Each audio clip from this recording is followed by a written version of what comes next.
Hello and welcome to the show. Good evening, ladies and gentlemen, or lady and gentlemen, or maybe just gentlemen. Good evening, gentlemen. Good to see you. It is For Future Generations, episode 47. It is the 17th of January already, man. I've got family coming to visit in about a month, and I've known about it for a long time. It felt like it was a year away, and now it's kept creeping up so quick, and I've got projects I need to get done, and life is busy. But I'm joined as always by Sean. Sean, how are you, man? Is life busy for you as well? Yeah, it's been pretty wild. Want to give a happy birthday to my political hero, Mr. John C. Breckinridge. His birthday was yesterday. We have a lot of Confederate birthdays in January. Up next week.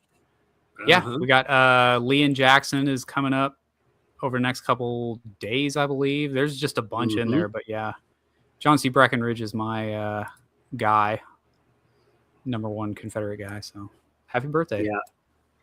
Yeah, and you related to him in any way, or no? But my ancestor fought under him at the. Is it the first Battle of Saltville or the second one? The one where they killed a bunch of black people, like that were. It was like after the battle, they just like went through the battleground and like execution style. You're dead. You're dead. Like just kind of going through, and that happens a lot in war. It's unfortunate, but those kind of things do happen where you get to the end of a battle and it's like, well, the guys are just going to do what the guys are going to do. Yep. Yeah. But I knew there was some relation there, but I wasn't exactly sure how it happened or how it played out. So anyway, tonight's show, the title, we've got a bunch of different titles going on. The thumbnail says, one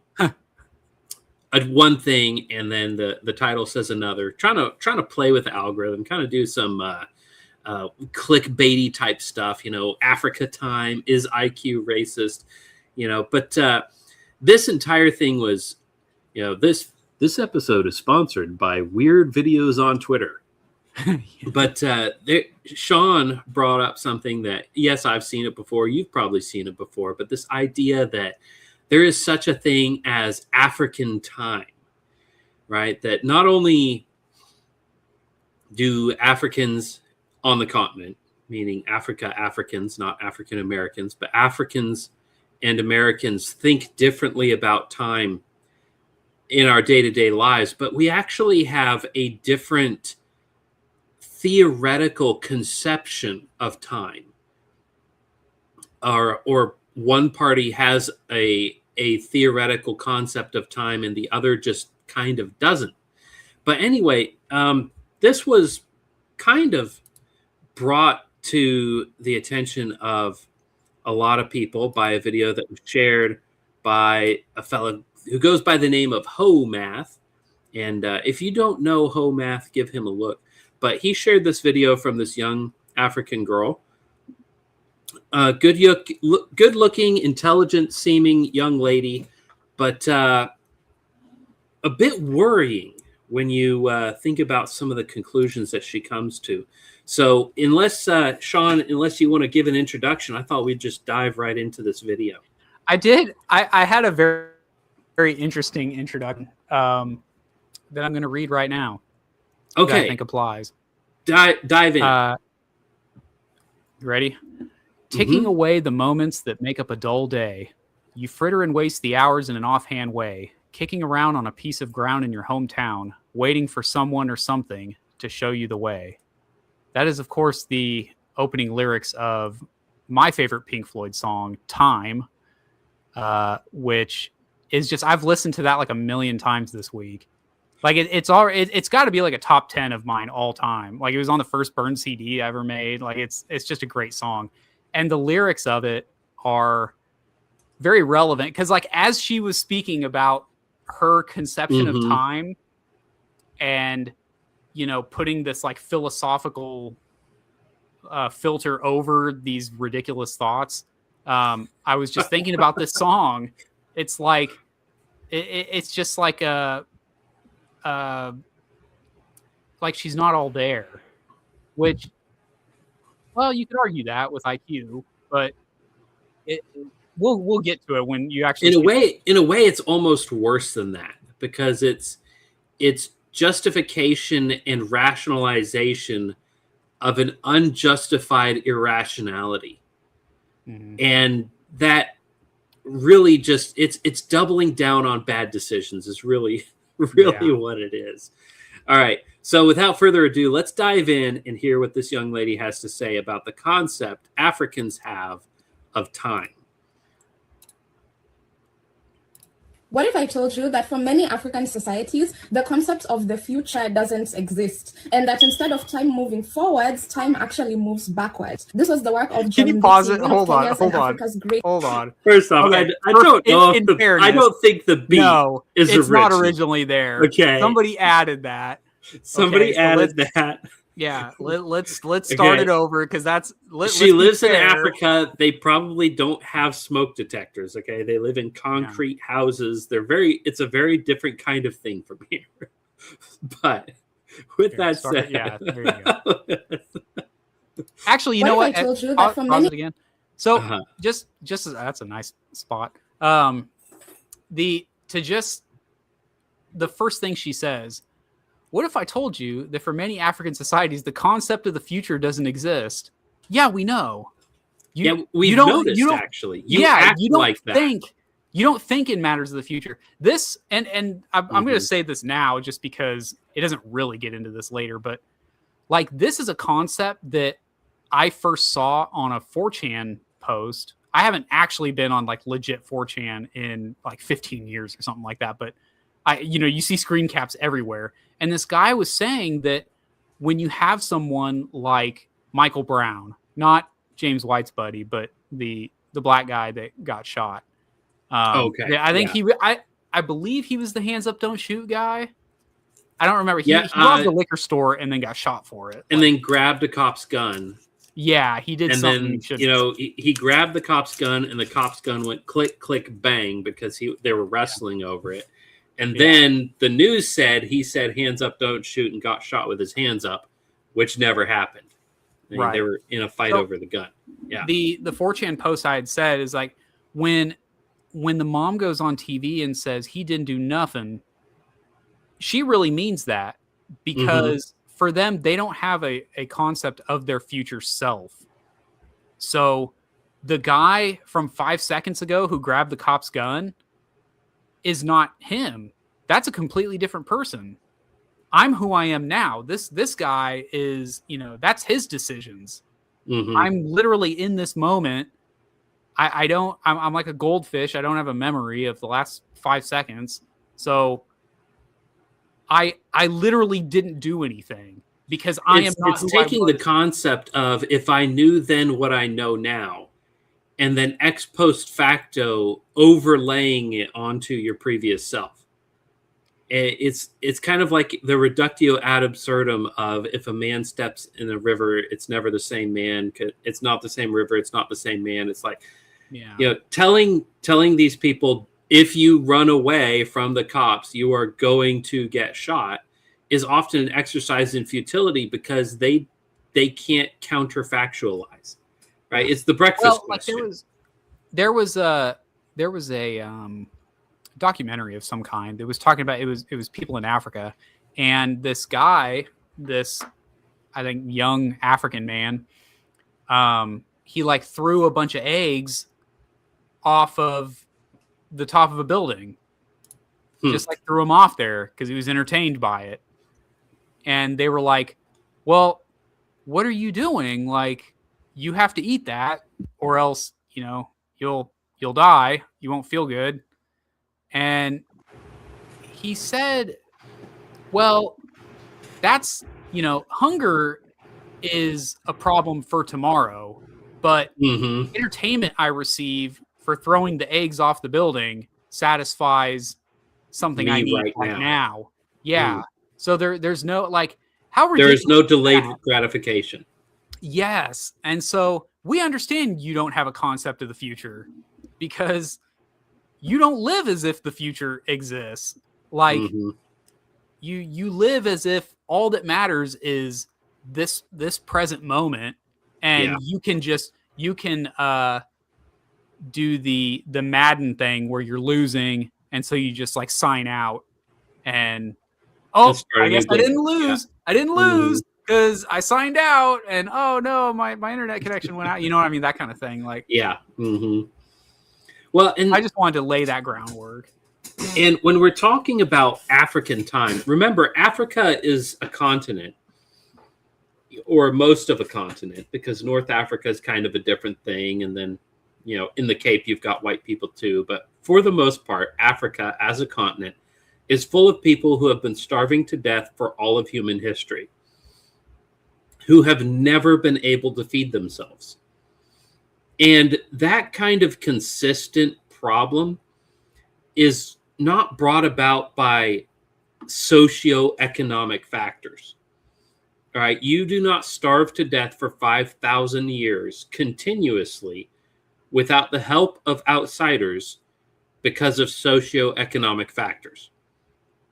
Africa is one of the richest land masses on the planet. It's like Australia, sub-Saharan Africa, and that's about it, and North America, actually.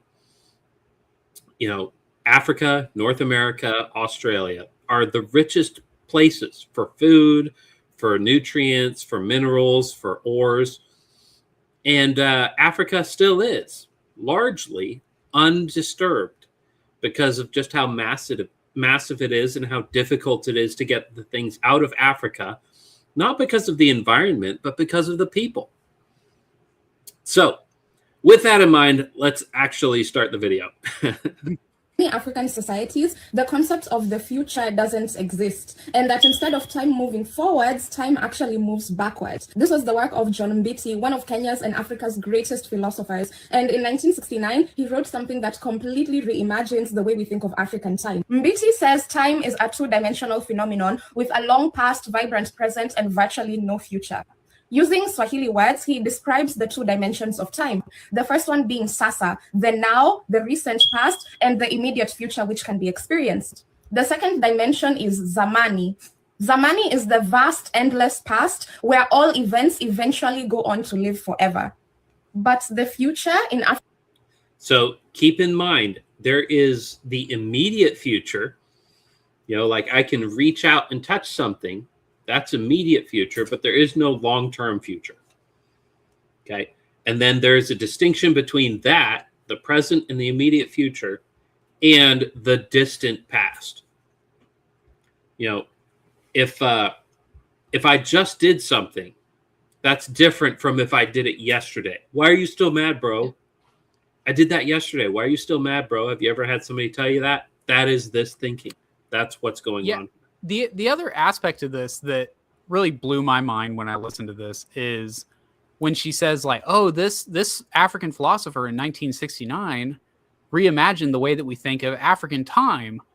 And it's not a new concept that they came up. It's him trying to rationalize what was already there. And she's going to get into some of the effects of that way of thinking, in how she believes time actually comes to be. But also notice, greatest African philosopher you have never heard of. Yeah. Right. Yeah. Because who cares? Well, and just because not impressive.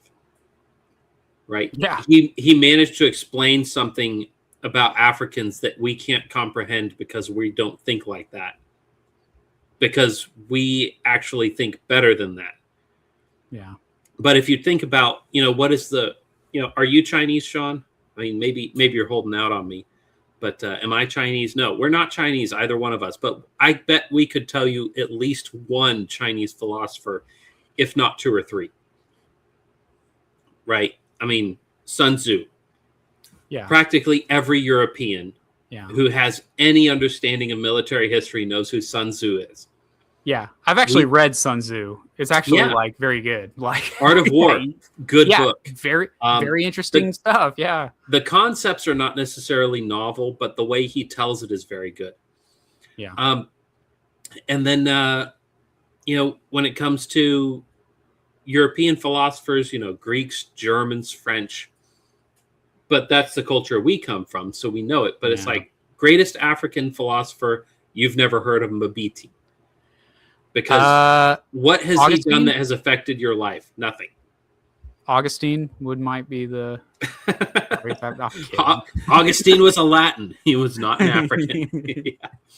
All right, continuing on. African thought, it barely exists because time is made up of events. Time has to be experienced in order to be real. So because we can't conceptualize events tied to the distant future because they haven't been experienced yet, then therefore the future cannot constitute part of time. And this is why, according to Mbiti, African languages, at least the East African Bantu languages that he studied, don't have a word to describe the distant future. In African time, according to Mbiti, events create time. Seasons, ceremonies, a conversation, those moments. So what she is trying to explain is essentially, how come when you go to Africa, you see men just sitting under a tree? Mm-hmm. Well, yeah, she's about to make that explicit comparison. Oh, okay. Do you want to just go ahead and... But I've got a short story for you. Something that was shared with me. So for those of you who don't know, my wife is an African missionary.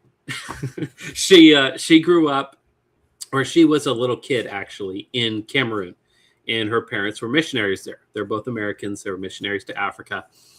And there was a consistent thing that would happen every year, which is the Christian Cameroonians would grow their wheat, they would harvest it, they would put it into storage. And then the Muslims would come down out of the hills and they would buy up all of the wheat for super cheap prices because it had just been harvested. Everybody's got it, so the price is really low, right? Then the Muslims would go back to the hills, and then wintertime would come around and the Christians would get hungry because they didn't have any food. And the Muslims would come back with the same food they had bought from these same Christian Africans, and they would sell it back to them at exorbitant prices. And the Christians would get mad at the Muslims and say, what you are doing is not fair. This is not right. Why are you doing this to us? And my father-in-law, who of course was not my father-in-law at the time, tried to explain to them, well, what you do is don't sell them your wheat when it's cheap. Save some for winter. And no matter how he tried to explain it, 5 to 10 different ways, they never understood the concept. They could not conceive of not selling the wheat when they had it because, but if I sell it, they'll pay me money. They could not plan ahead. No matter how hard he tried to explain it to them, they were incapable of planning ahead for the winter. And then when the Muslims came back and they sold them back their own food at exorbitant rates, they got angry because they knew it was their food. But it wasn't their fault. This is not planning ahead is never my fault. It's your fault for taking advantage of it. Now, I will say, they do bear fault for taking advantage of it. That is immoral. That is wrong. They should not be doing that. But they're Muslims and they hate you Christians. What do you expect them to do? Of course, they're going to steal your stuff. I mean, the fact that they paid you money at all is a good sign, right? At least they're not killing you. So not a great situation, but hopefully that can give you a little concept of how African time works here. So let's pick back up again. time. Seasons, ceremonies, a conversation, those moments produce time, and people produce as much time as they need. An example that Mbiti uses from the communities that he studied is that a year is measured based on 4 seasons, 2 dry seasons, 2 wet seasons. So a year is only over when those 4 seasons have taken place. So a year could take 365 days, 390 days. It doesn't matter the number of days in a year. What matters is that the 4 seasons have taken place. And I've got another quote for you based on that. I'm telling, dude, this is like, I'm telling you, it was written for this moment. Tired of lying in the sunshine, staying home to watch the rain. You are young and life is long and there is time to kill today. And then one day you find 10 years have got behind you. No one told you when to run. You missed the starting gun. That again is Time by Pink Floyd. I'm telling you, dude, as I was listening to this, it was like, it was just it's just crazy. This idea of like time won't happen unless I make it happen. Yeah. Whereas if I sit down thought, and relax, the world will not pass me by. The world actually waits for me. You know, the whole concept of the world waits for no man, right? In Africa, the world waits for every man. Yeah. So in African thought, if you and I just sat here and waited for something to happen on the podcast and we're just silent, not doing anything, like we're waiting for the podcast to happen, right? The podcast doesn't just happen. That clock is ticking. It's going regardless of what I say, what I do. Like, time waits for no man. And like that's like, white people thinking. I know, but it's so strange to me, this idea of like nothing will happen unless I make it happen. Right? Which I understand that Africans don't have to, come up with beanies, right? They don't have to come up with hoodies, right? So they can withstand the cold, harsh Texas winters, right? They don't have to come up with that. But they still have to eat, right? So I'm just trying to think, like, in their conception, are they sitting there and being like, boy, I need to do something so I can get hungry, so I need to eat. Like, surely they're sitting there and being like, boy, I don't feel great. Like, my stomach is doing a thing that makes me want to eat something. I don't get it. Only at that point do they actually do something about it. But that's my thing, is like, mentally, any human should say, that event happened to me. I didn't make it happen. I didn't make myself hungry. I didn't do a thing that made me hungry. Like, calories burn regardless of me moving. Like, some amount of calories is always burning, and therefore I'm going to be hungry at some point. Even if you're just sedate. Yeah, if you just sit there, that's like the whole idea of the 2,000 calorie diet is based on like an office job. Like, you don't walk ever, other than to walk from your car to your desk. Like, that's a 2,000 calorie diet is supposed to. There have been days when I've eaten almost 5,000 calories, and I was tracking calories because I was trying not to be a fat idiot, and one day I was just working my tail off, and I kept tracking my calories, and I was like, you know what? I'm starving. I'm hungry. I'm just going to eat. But I kept track of it anyway. And it was nearly 5,000 calories. And it was because I hadn't eaten much the day before, and I'd been working hard all week. It was just, but for somebody to be like, oh, well, calories burn regardless of whether you're moving or not. That actually requires you to do something like what I was talking about, where I kept track of my calories and I wrote it down and I thought about it later and I planned ahead. And these are all things that, Africa didn't have written languages before Europeans gave them to them.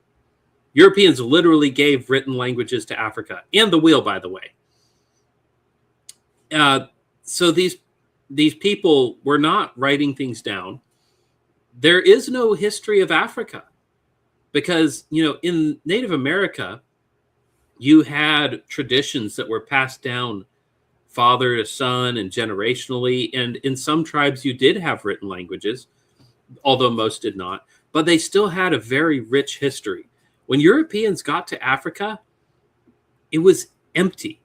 Like the people didn't even know, for the most part, where they came from until Europeans started writing it down. African history begins when Europeans got there. It is the only place on the planet, with one exception, and that is Aboriginal Australia. It is the only place on the planet like that where there was no history until Europeans got there.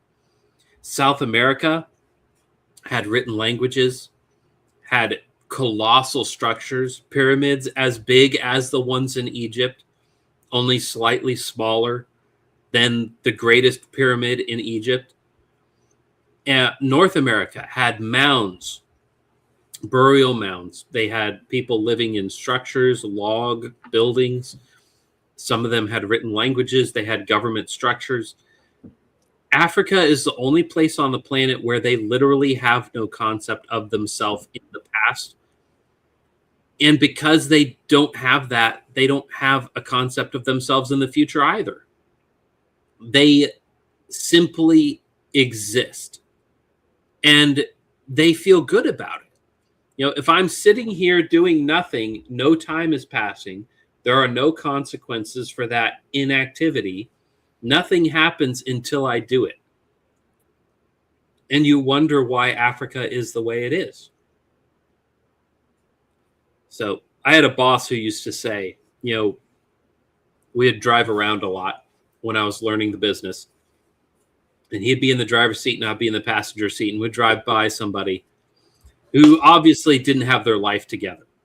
You know, we'd drive by their house and it was a mess, or we'd see them on a street corner and he'd say, poor folks got poor ways. Another thing he would say is, you ever met somebody that a little black cloud of bad luck follows them? It's of their own making.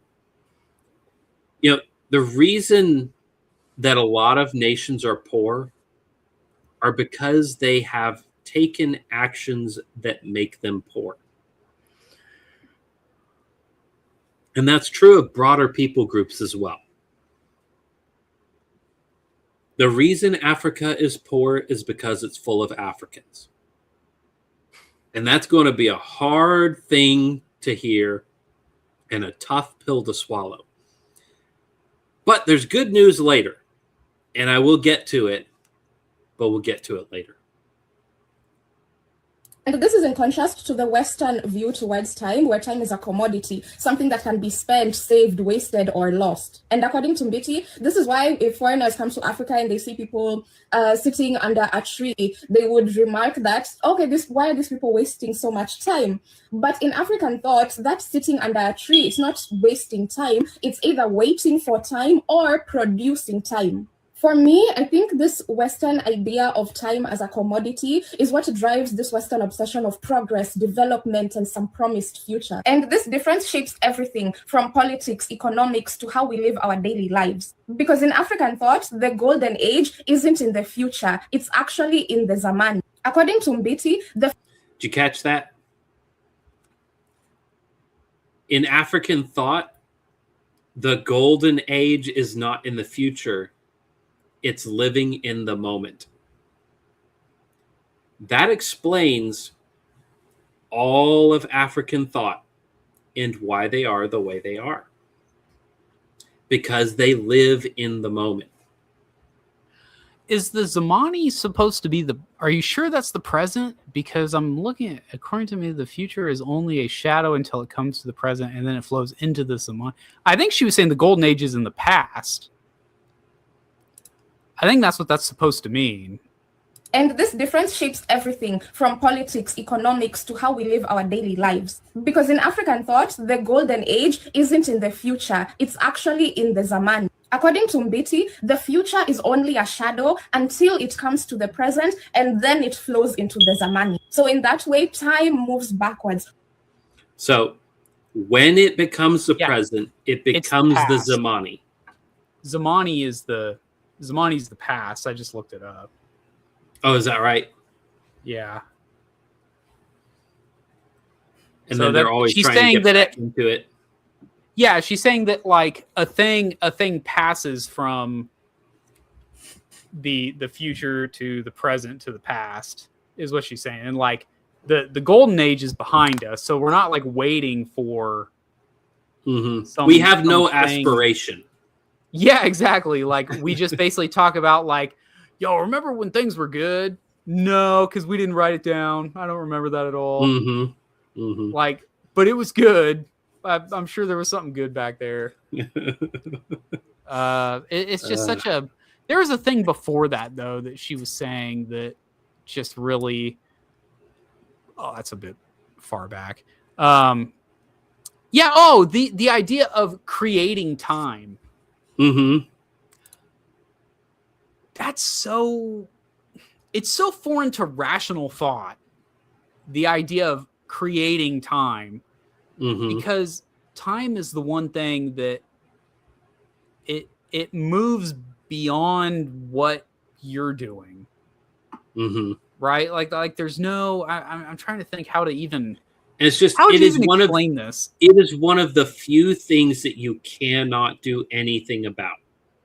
Yeah. Right? It's like growing old, growing up is just one of the things that happens unceasingly and consistently, and nothing you can do can change it. You can improve your job, you can move your location, you can get married, you can have kids, you can leave your wife and go live a life of hedonism, you can have regret, you can try to patch it up, but these things all happen within time. And if you miss the opportunity to do a thing, you can't get it back. It is of all of your actions throughout your entire life happen within a scale, within a timeline, and they can only happen at certain times. And if you miss the moment, it's gone forever. And Do you anything how old are you, Jeff? I'm 31. 31. Okay, so I'm turning 37 this month. And then I'm going to die shortly after that because that's life expectancy. But it's so funny because life's like, a beach and then you die. Yeah, for people my age, I was born in 1989. We look at the 90s as kind of like it just happened.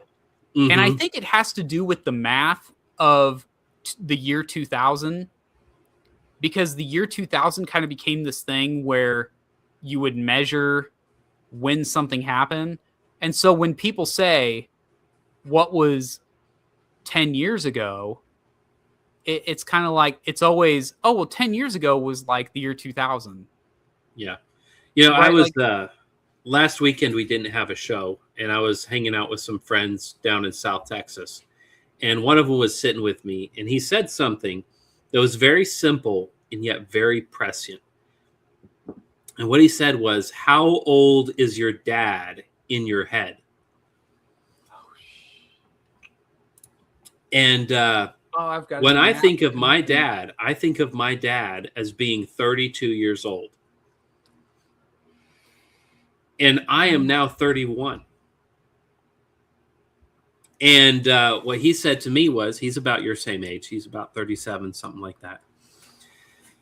And he said, isn't it awful when the thoughts that you have about your dad are about him younger than you?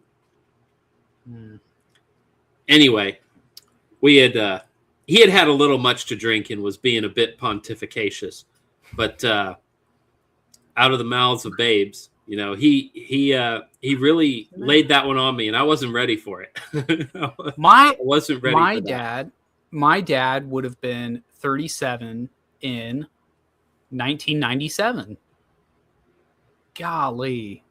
Most of 1998, actually, because he was born in December, so it's kind of a weird thing. But so let's say 1998 for the sake of, when you were 9 years old. Like where I was at that, that does feel like the eternal. There's something about like the last couple years, like something about like 97 to 99 that just feels like the eternal moment in time for people my age. Like there's something Yeah. about that pre 9/11 world. I'm a little behind you, and I still feel that way about the pre 9/11 world. And I think it has a lot to do with the trauma of that incident. Because I am 6 years younger than you. I should not have the same feeling about the same periods of time. Yeah. You know, when I was 6 and 7 years old, those are not the same thing as when you're 9 and 10 years old. Yeah. But anyway. Yeah. That's a whole rabbit trail topic, I guess. Yeah. But producing time. Yeah, it's just such a weird thing, a weird idea that, well, by doing nothing, I am creating time. You know what it reminds me of? Mm-hmm. It reminds me of, do you remember in elementary school, like, did you go to public school at all ever? No, never. Not a day of my life. Oh, okay. So let me speak to my public school normies real quick. There's this meme that goes around now of a moment that we all experienced where your teacher told you as a kid that like the sun is going to explode in some billion years or something like that. Mm-hmm. Right. And you have this like existential crisis where you're like, right, this is the worst news I've ever heard in my life. The sun's yeah. going to explode in a billion years. Like, and it's just a funny thing that public school kids talk about, because there's this like, okay, we've done the math, and after nuclear fusion, it's going to be like the heat death of the universe. Yeah. And you just like, you sit there in your desk and you're just like, no, this can't happen. Yeah. My time is limited. And you just like have this stupid thought. Even though mathematically it's billions of years in the future. Yeah. There's no possible way that anyone would remember you by the time, like the most important people in history will have been forgotten. Would be forgotten by the time the sun explodes, if we get that deep into post-mill history. But that's what this reminds me of, is just like this idea of thinking about numbers that you're not actually thinking about. Like speaking of the sun, like when people talk about like how big is the sun, you can rattle off numbers, right? You can say it's 93 million miles away, right? But do you actually understand what 93 million miles is? Like, no, of course you don't. No. You don't actually you're not actually conceptualizing that. And I feel that Africans think that they're conceptualizing the creation of time, but they're not. Like you and I know, like the amount of Earths in between Earth and the sun is more than we can't even wrap our heads around the size of the Earth. But you can kind of do the Plato thing where you're like, I'm smart because I know I can't conceptualize the size of the Earth. But they can't do that. They think like, if I sit under this tree, I've made that guy show up to work on time because I sat under this tree and waited for time to happen. Like, it's absurd. Mm-hmm. It's so esoteric. I can't even wrap my head around being this stupid. That's it's almost like it's completely foreign. Yeah. And the only thing I have to say to that is we should import 2 billion of them into the United States right now. Of course. You solved it. That's what we need. You did it. It'll help you, Sean. That'll fix your understanding problem. Yeah. That's your Jewish ancestor coming to the Import. Do it. All right, back to the video. Let's finish this out. We got one more minute. Or producing time. For me, I think this Western idea of time as a commodity is what drives this Western obsession of progress, development, and some promised future. And this difference shapes everything from politics, economics, to how we live our daily lives. Because in African thought, the golden age isn't in the future, it's actually in the Zaman. According to Mbiti, the future is only a shadow until it comes to the present, and then it flows into the Zamani. So in that way, time moves backwards. We are not the ones who move forward into time. So, of course, Mbiti wrote this from a theological point of view because he was trying to explain the nature of African religion. But my main takeaway from the parts of the book that I've read is that unlike Western cultures and religions with end of the world myths, African time has no end. Seasons, years, birth, marriage, death, it's all a cycle. Asante kwa kutazama, tafakari hayo, and I'll see you in the next video. So time is something that happens to you. It's not something that you progress through. It's like, well, okay, but if that's the case, then how does doing nothing create time? Right? The logical inconsistencies are all through this. And she makes a good point there at the end where she says he's explaining African religions. Because the concept of time, whether you like it or not, in your scientific brain, the concept of time is going to raise religious questions. It had to come from somewhere, and it had to start somewhere. That's a religious problem. That's a scientific problem with no answer that has to have a religious answer. When did time start? Because it had to start somewhere. And the only thing that can start time is something that's not inside of time. And that's called religion. So, you know, I took when I was in college taking philosophy classes because you have to hit so many philosophy classes to graduate. mm-hmm. I actually did take some helpful. I like the thing you're about to pull up. There, you know, some of it was helpful. One of the things that was really helpful was we had this like guest speaker one time, and he was talking about how the atheist idea of the Big Bang.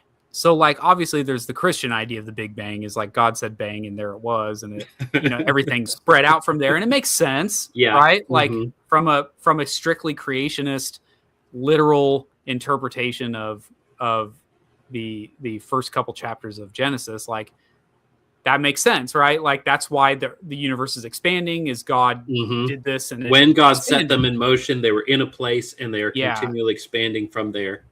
Exactly. But he was saying, like from the atheist perspective, you have, you know, time only exists if things are happening. Like things have to exist, and those things have to interact with each other, or else time doesn't make sense. If there's no matter, then how could you even mark time? Yeah. So right? It's time, like space, and matter. So the way I had it explained to me was time, space, and matter have to come into place simultaneously. Yes. Right? Right. Because if you've got matter and space, when did it happen? You know, if you've got space and time, how do you know what's going on? And if you've got, what is the other one? Time and matter, but no space, where would you put it? Right. Yeah. So all of these three things have to come into existence simultaneously, which means that the thing that brings them into existence needs to be a timeless, spaceless, immaterial being. Yeah. And that's a theological trinity of trinities right there.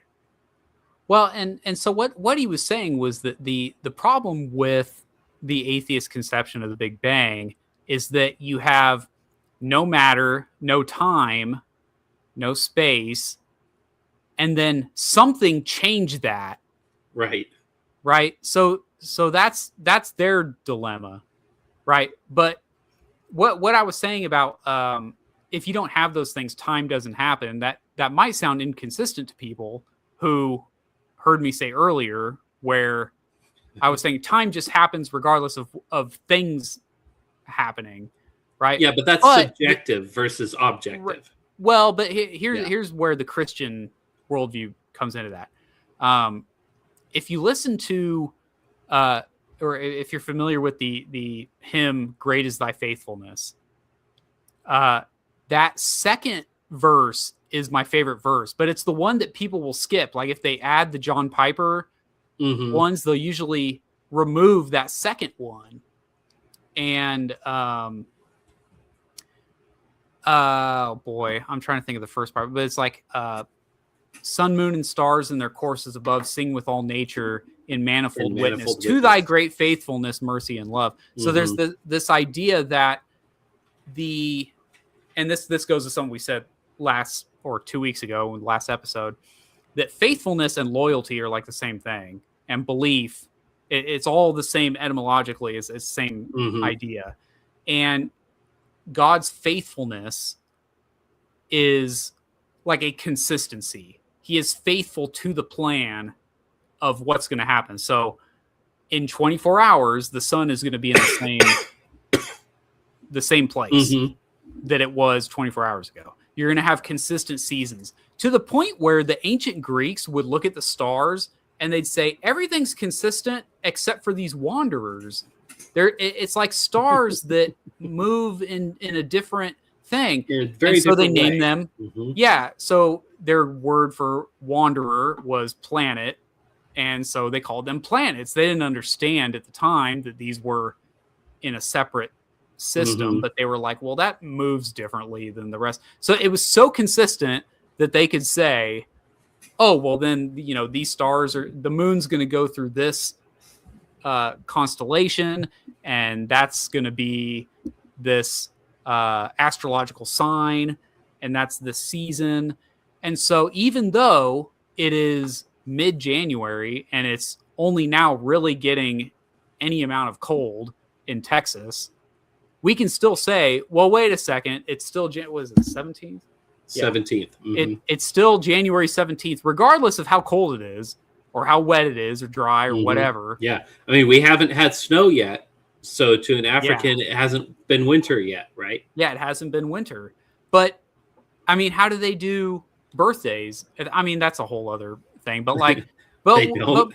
Yeah, exactly. I mean, if you don't have a written language and you don't have calendars, you don't have birthdays. But that's what I'm saying is, like, we can mark the passage of time based on God's faithfulness and consistency. We can see that, the sun is it's gonna rise and it's gonna set, and it's just a consistent thing. You could also say, you run to catch up with the sun, but it's sinking and racing around to come up behind you again. The sun is the same in a relative way, but you're older, shorter of breath, and one day closer to death, which is another stanza from Pink Floyd's Time, which I encourage everyone to listen to that. Like, have the lyrics in front of you. It's a good song. I'll hear the lyrics wrong if I don't have it like right in front of me. But the sun is the same in a relative way. Like it's always there, right? It's always more or less there. What's interesting is the consistency of it. I'll know, like, depending on what time of the year it is, like where the sun is compared to this chair. Right? Like, depending on what season we are in the podcast, I'm like, oh, I'm sitting here. So the sun, it's set at this time. Because there's times of the year you'll see the sun, you'll see like a around this area, if you like take the bar and go up and down like with it, you'll see the sun kind of setting based on the shadow or the light dot of light that it does and stuff.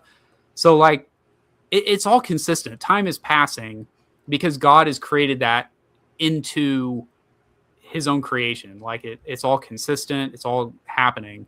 Whereas the African religion is saying, well, no, like I have to get up and I have to mold some time together and put it in the kiln and do things to create this time and space and whatever. I mean, it's interesting, like if you think of it that way, because that's kind of what like the strange fire that Nadab and Abihu do in, oh boy, what is that, Numbers?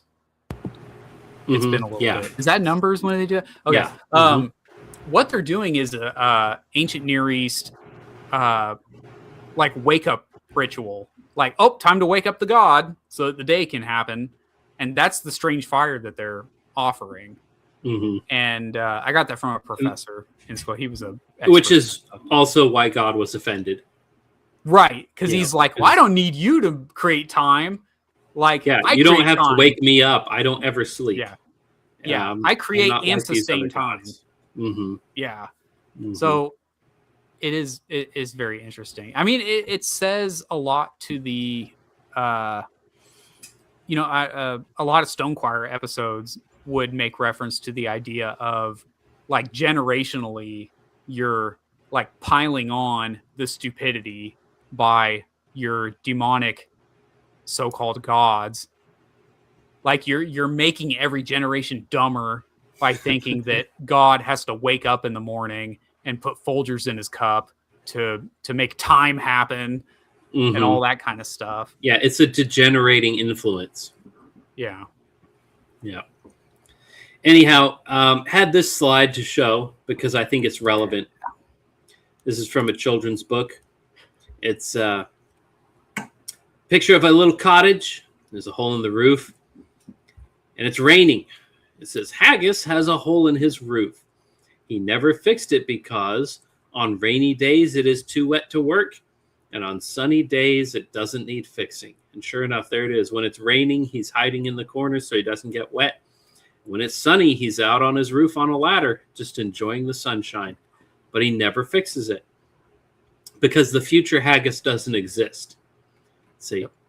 Now, this is from Richard Scarry's little letter book. So there's a bunch of words that start with H, which is how you end up with a little dog named Haggis.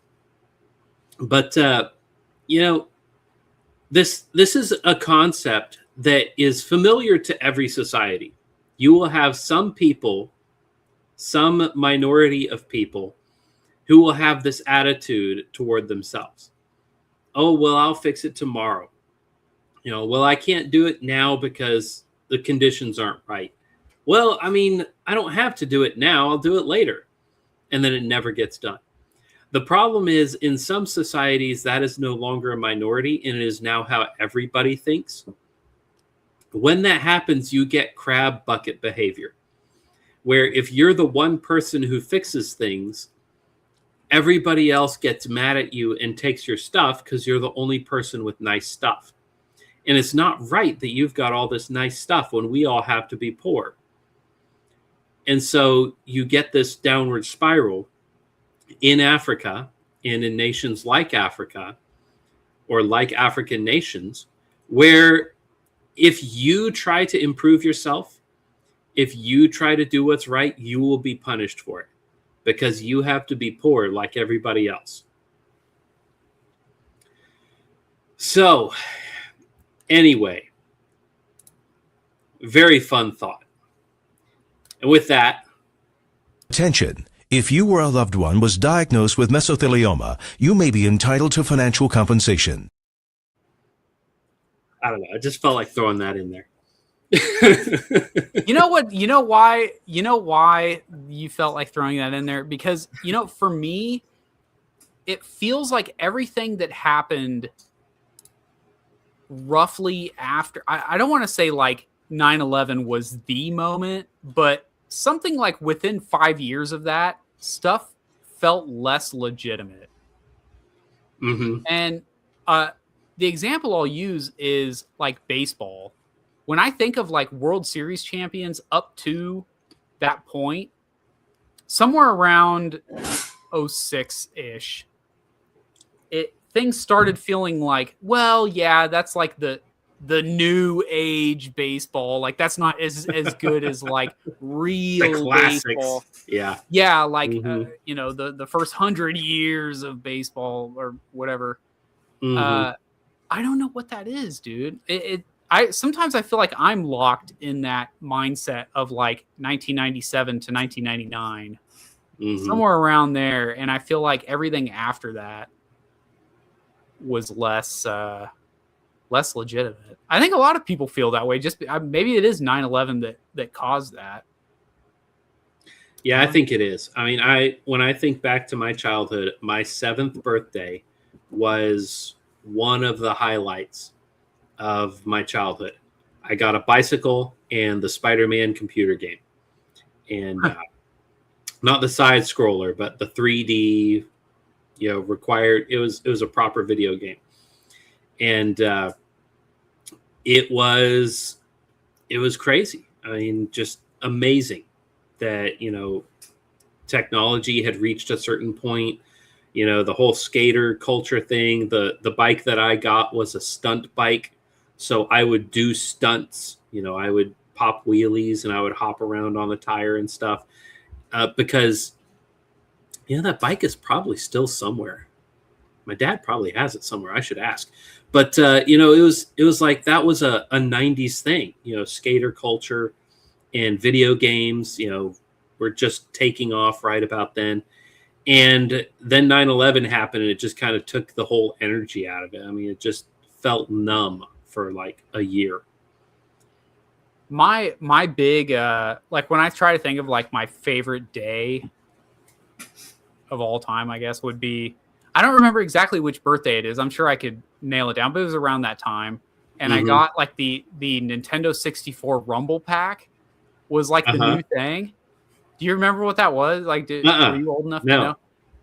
So back in the I played Nintendo 64s quite a bit, but I don't know the Rumble. I do know what that is. It was a thing that you had to add it to the controller in that empty area in the bottom because they didn't just have the Rumble thing in it. Yeah, and that was the new technology at the time. So I got a Rumble Pack, and it would, it would interact with the game the way that they all do now. So I went to the mall with my dad, got that. And like that was it was like my birthday, whatever year that was, 97-ish. I mean, when they first came out with the Rumble Pack in the N64 controllers, I mean, those things would give you tennis elbow. I mean, they were extreme. Yeah. It was like the little haptic feedback that you get like from pushing buttons on your phone today. It's like nothing compared to, it's like I'm chasing that dream. There's a level on Star Fox 64 where if you have the Rumble Pack and you go, it's the one with the train. People who have played it a million times like me would know which one I'm talking about. But if you hit the switches, then you don't actually go against the boss. The train just like goes into a depot and blows up, and it does like a million explosions in a row. And if you have the Rumble shaking Pack, the whole time, I would have to like put it down because it would just be just the whole time, like just going for like 15 seconds straight while it's going. So those were underrated game, classic game. I loved it. But the thing is, here's the thing. Time went on regardless of how much I wanted to hold on to the late 90s. Right? Like the thing that it's crazy to think back. Like I get why older people will think of, like in the 90s, a lot of older people would think of like the 60s and 70s with these rose tinted glasses. But that's roughly the time gap between now and the 90s now. Yeah, it is. And it is. Like I remember something like 10 years ago, I read a thing where it was saying that if that 70s show happened today, it would be the gap between the 70s and when that show came out, because there's only like a 20-year gap. Because the license plate at the end would show like 1977 or 8 or something like that. They had to start in the late 70s so they could reference things like Star Wars and whatever. But that was only like a 20-year gap. And we've surpassed that now.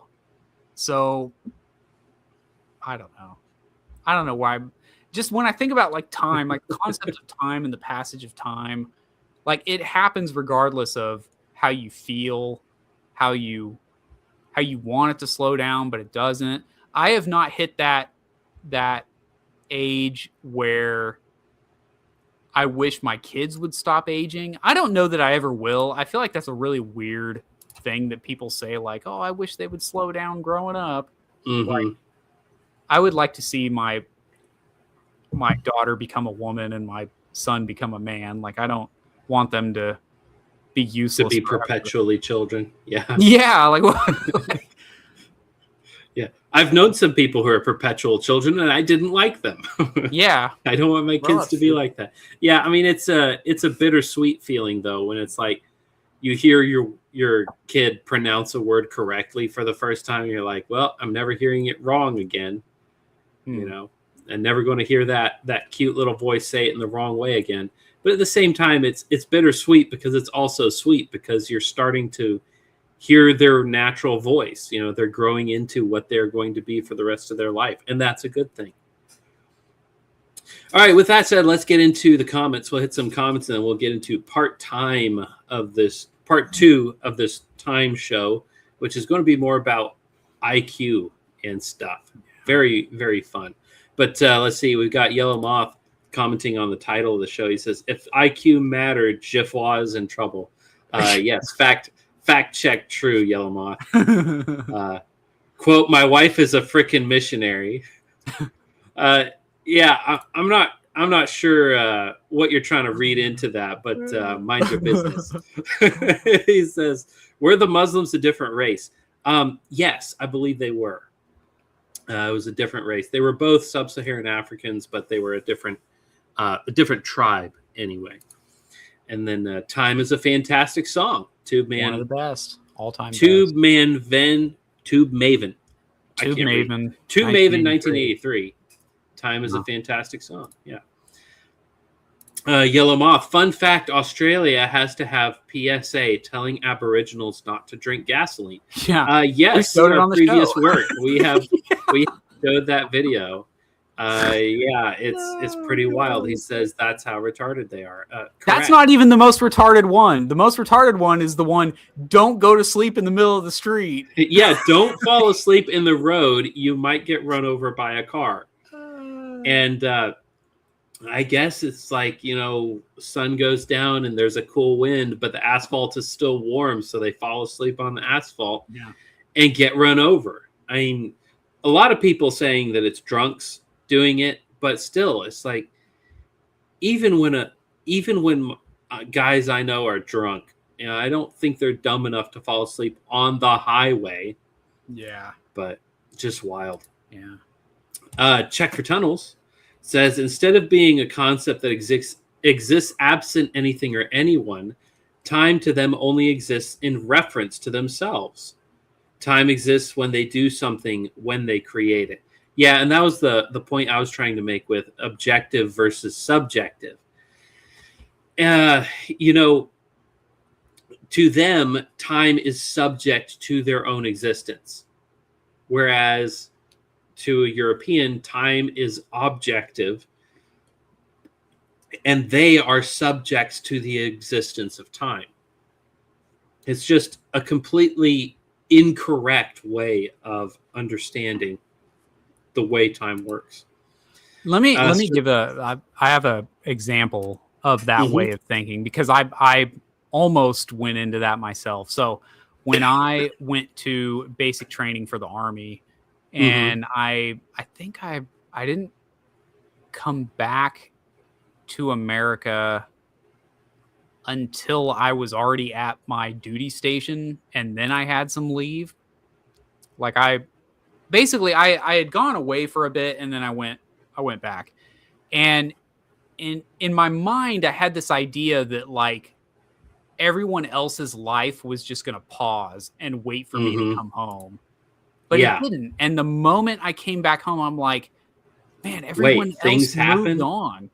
Yeah. Yeah, exactly. And so for them, they're just like, I guess they would leave the country, come back after a couple of years or whatever, and just be like, all right, I've been gone for one day. Like it's well, here's the weird thing though. It's Africa. You could leave and come back and it would literally be the same. Because nothing happens. So they don't get counterfactuals to their nothing. Yeah. Here's nothing, and here's happening, and yeah, it's but the thing is, there is no evidence to counter their bad ideas because of their behavior. It's a really wild, bad feedback loop. It's a perpetually destroying itself problem. Sir Vilder, my dad in my mind's eye is 41 years old still. This year was a very important year in my life, and I wonder if that's why that's the age which is cemented in my mind. Maybe. Yeah. So I don't know why in my head my dad is always 32. I think he was 32 years old when he got back from deployment in the Caucasus.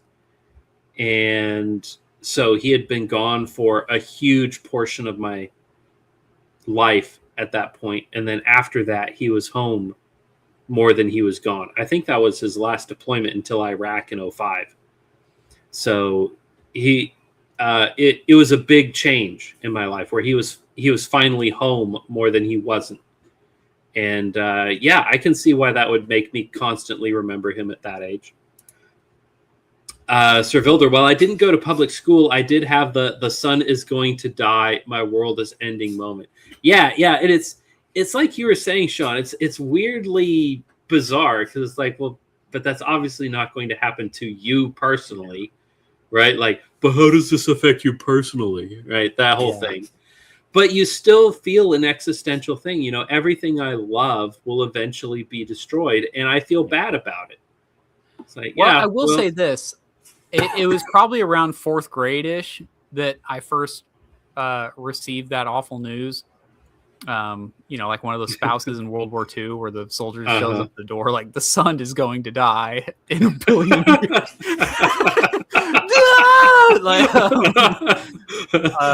Like that scene in They Were Soldiers. Right? Yeah.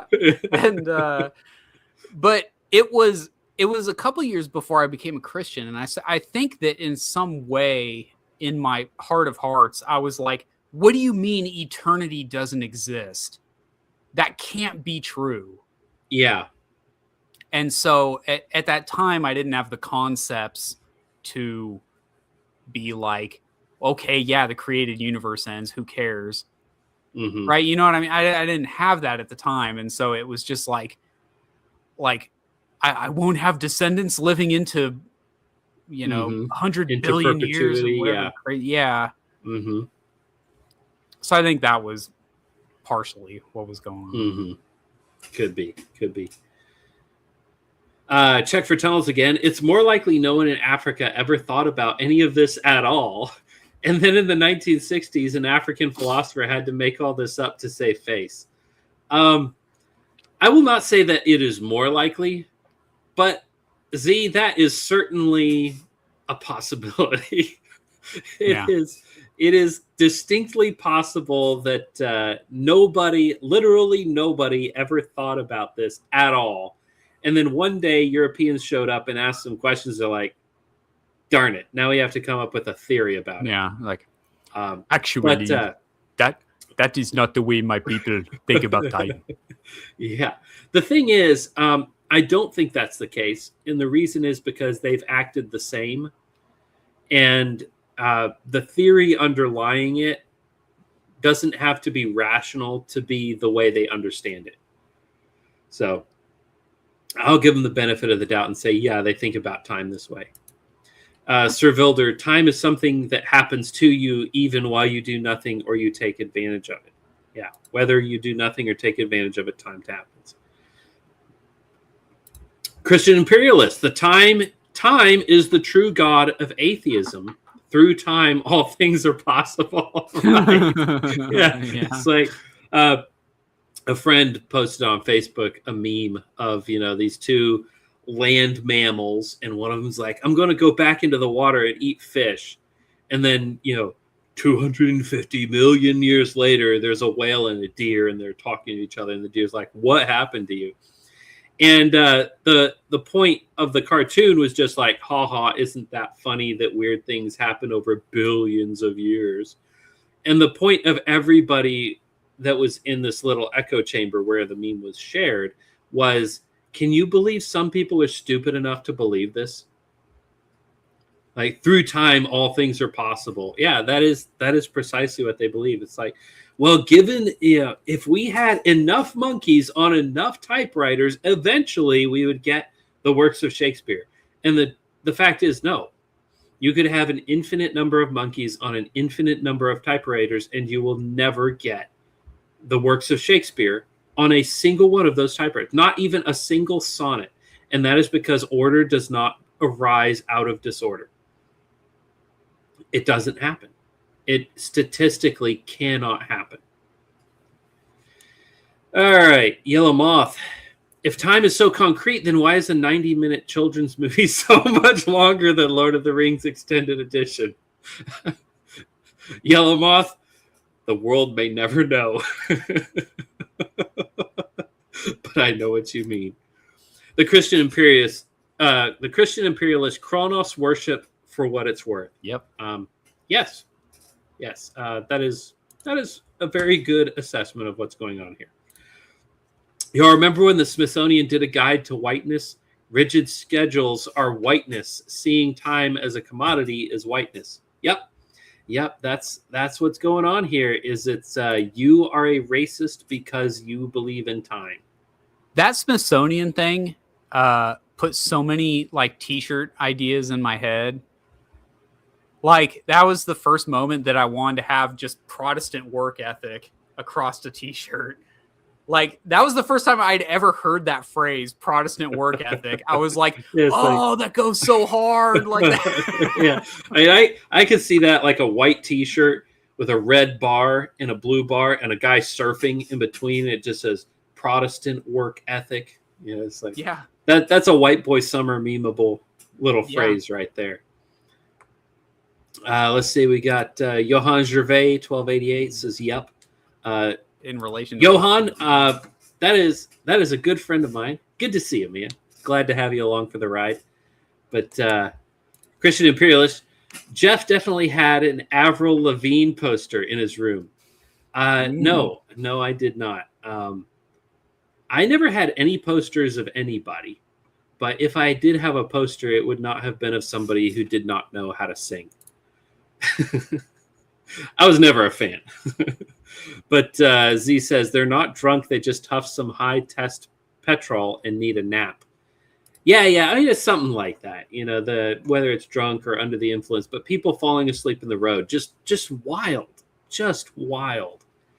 Yeah, and, I mean, I was a fueler in the Army, and I got down on some fumes, but never did I ever feel the urge to lay down in front of a Autobahn or in the dirt and just fall asleep where the cars drive. Yeah. No. I mean, when I worked in propane, I got fumes a lot of times, and there were times when I had to walk it off before I could drive the truck because, you know, I was kind of a little bit high. Never enjoyed the sensation. I've never understood people that enjoyed that, but it's just like, you know, debilitating a little bit. But I heard stories about one guy who would intentionally sit in the gas and get high off of it and then get in the truck and drive it, and eventually got fired because he almost killed somebody. Who'd have thought? Crazy. All right. I can't think of a segue, so I'm just going to drop it on you. I'm going to read this in my best AI voice. The Sapir-Whorf hypothesis, or linguistic relativity, proposes that the language we speak influences how we think and perceive the world. With a strong version, linguistic determinism, language determines thought, largely rejected, and a weaker version, language influences thought, with some evidence like color perception differences, developed by Edward Sapir and Benjamin Whorf.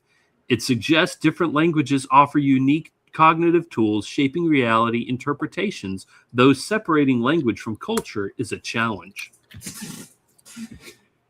TLDR, there is an argument that some people make sometimes, which is that they don't have a word in that language, therefore they cannot conceptualize, right? So we heard that in the first half of the show, right? There is no concept of the future in Africa, in African language. And it is supposed that because there is no future in the African language, then there is no future, you know, they can't think of the future because it's not in their language. And I think that this is really dumb. Now, the soft form, like what it talks about, is that language affects the way you think. And Sean, you had an example from a previous show that you wanted to bring up. You remember what that was? Oh man, dude, you just completely lost me, right?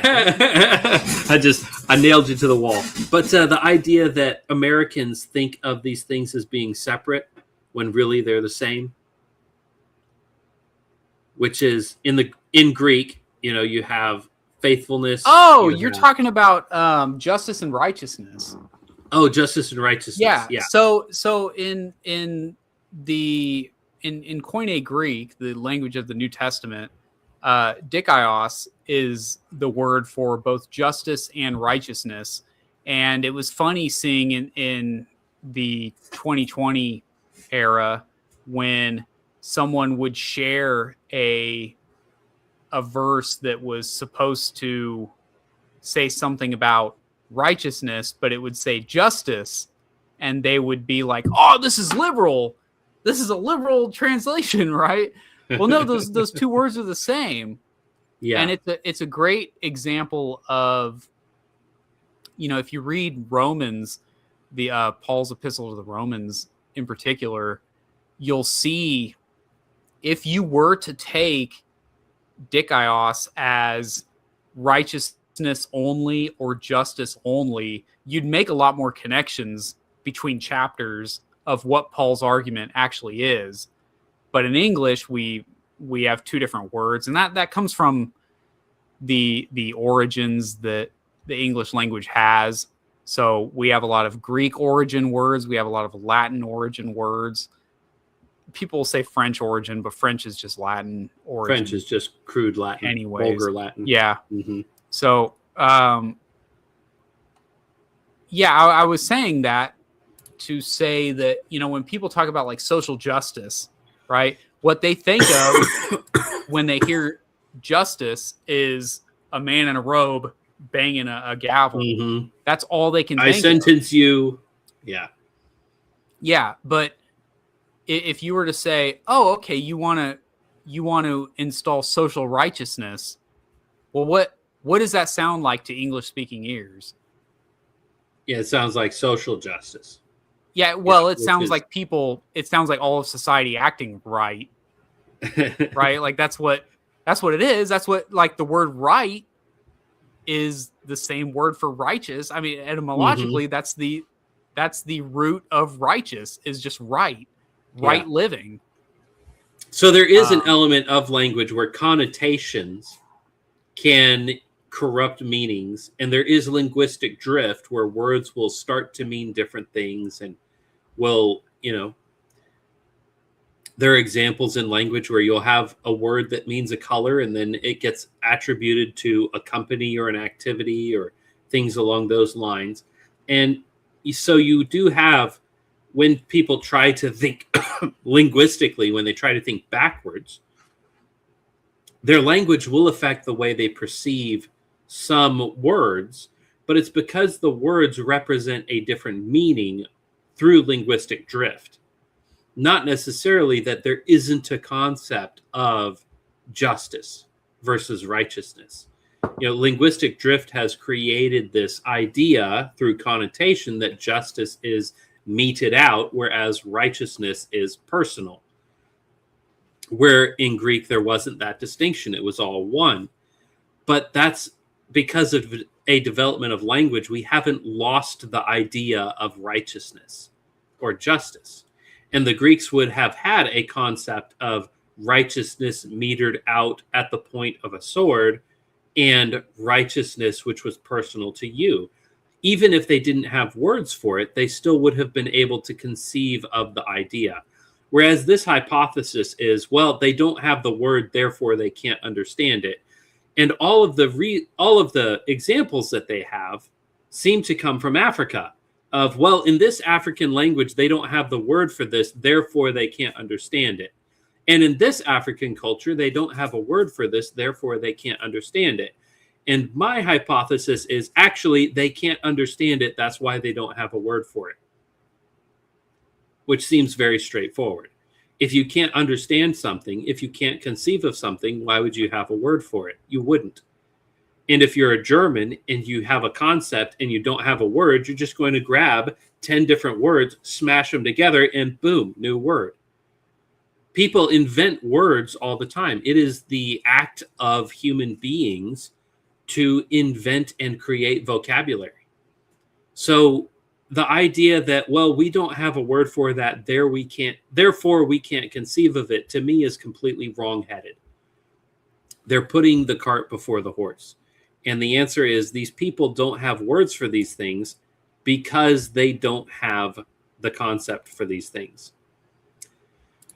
Why do I bring that up? Well, it's an interesting thought. But before I get to it, let's look at something else.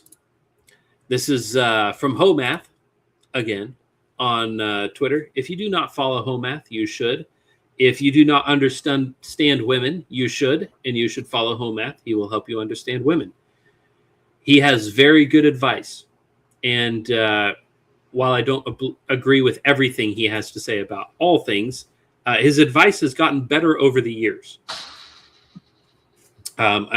Although he has never said as much, I believe he's become a Christian. He's started utilizing the Bible a lot more. He has gotten married.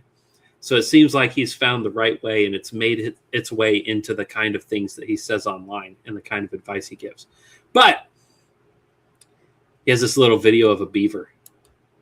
Let's watch a beaver. Well, it says there's sound, but there's no sound. But check out this little guy. What is he doing? He's making a little dam here in the doorway. You know, y'all seeing that? Cute little guy. This guy has lived inside his entire life. He's a rescue. He's not lived with other beavers, and nobody ever taught him how to do this. And yet, for some reason, he wants to dam up a doorway because it's in his nature. It is a thing that he wants to do on a genetic level. And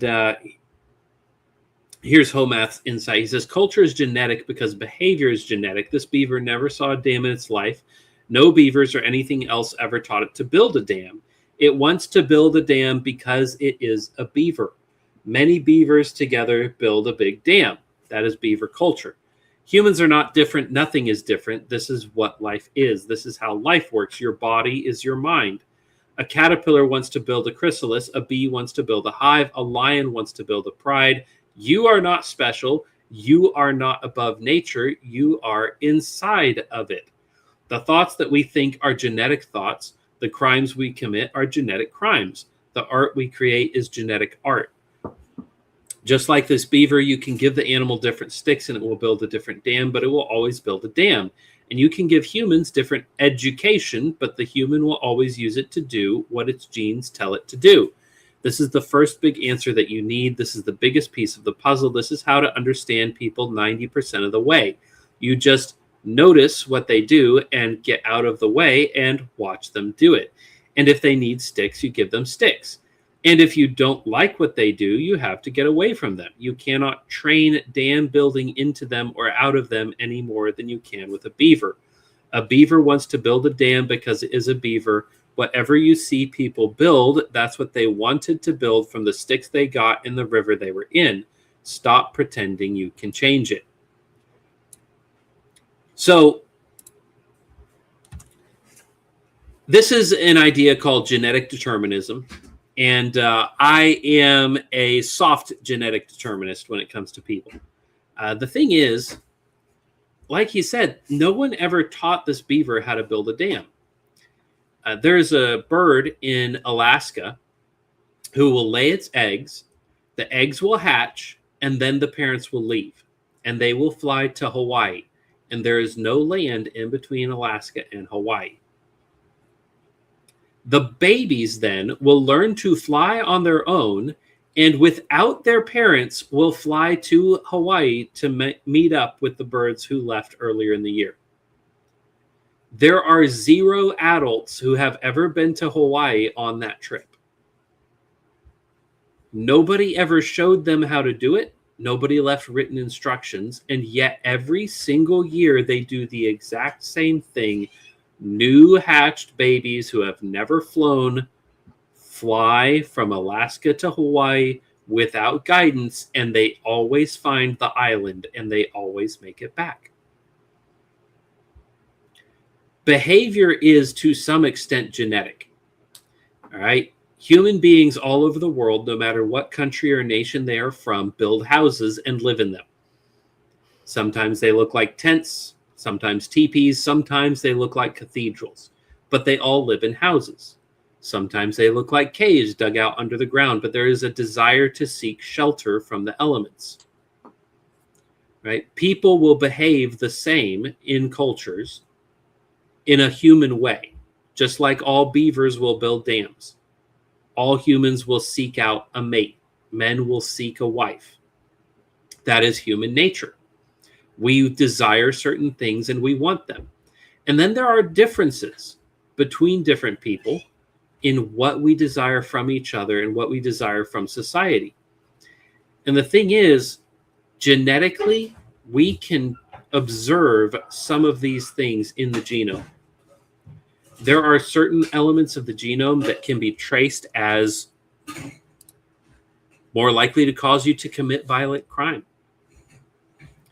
And I will leave it to your imagination which groups of people have those. But yes, it is that group of people who has it more than others. And it is known why these genes cause these crimes, because of the effects they have on the body. You are not above your nature. You are subject to it. You are not superhuman. You are but a man. I heard it expressed this way once. Someone said, you can do what you want, but you can't choose to want what you want.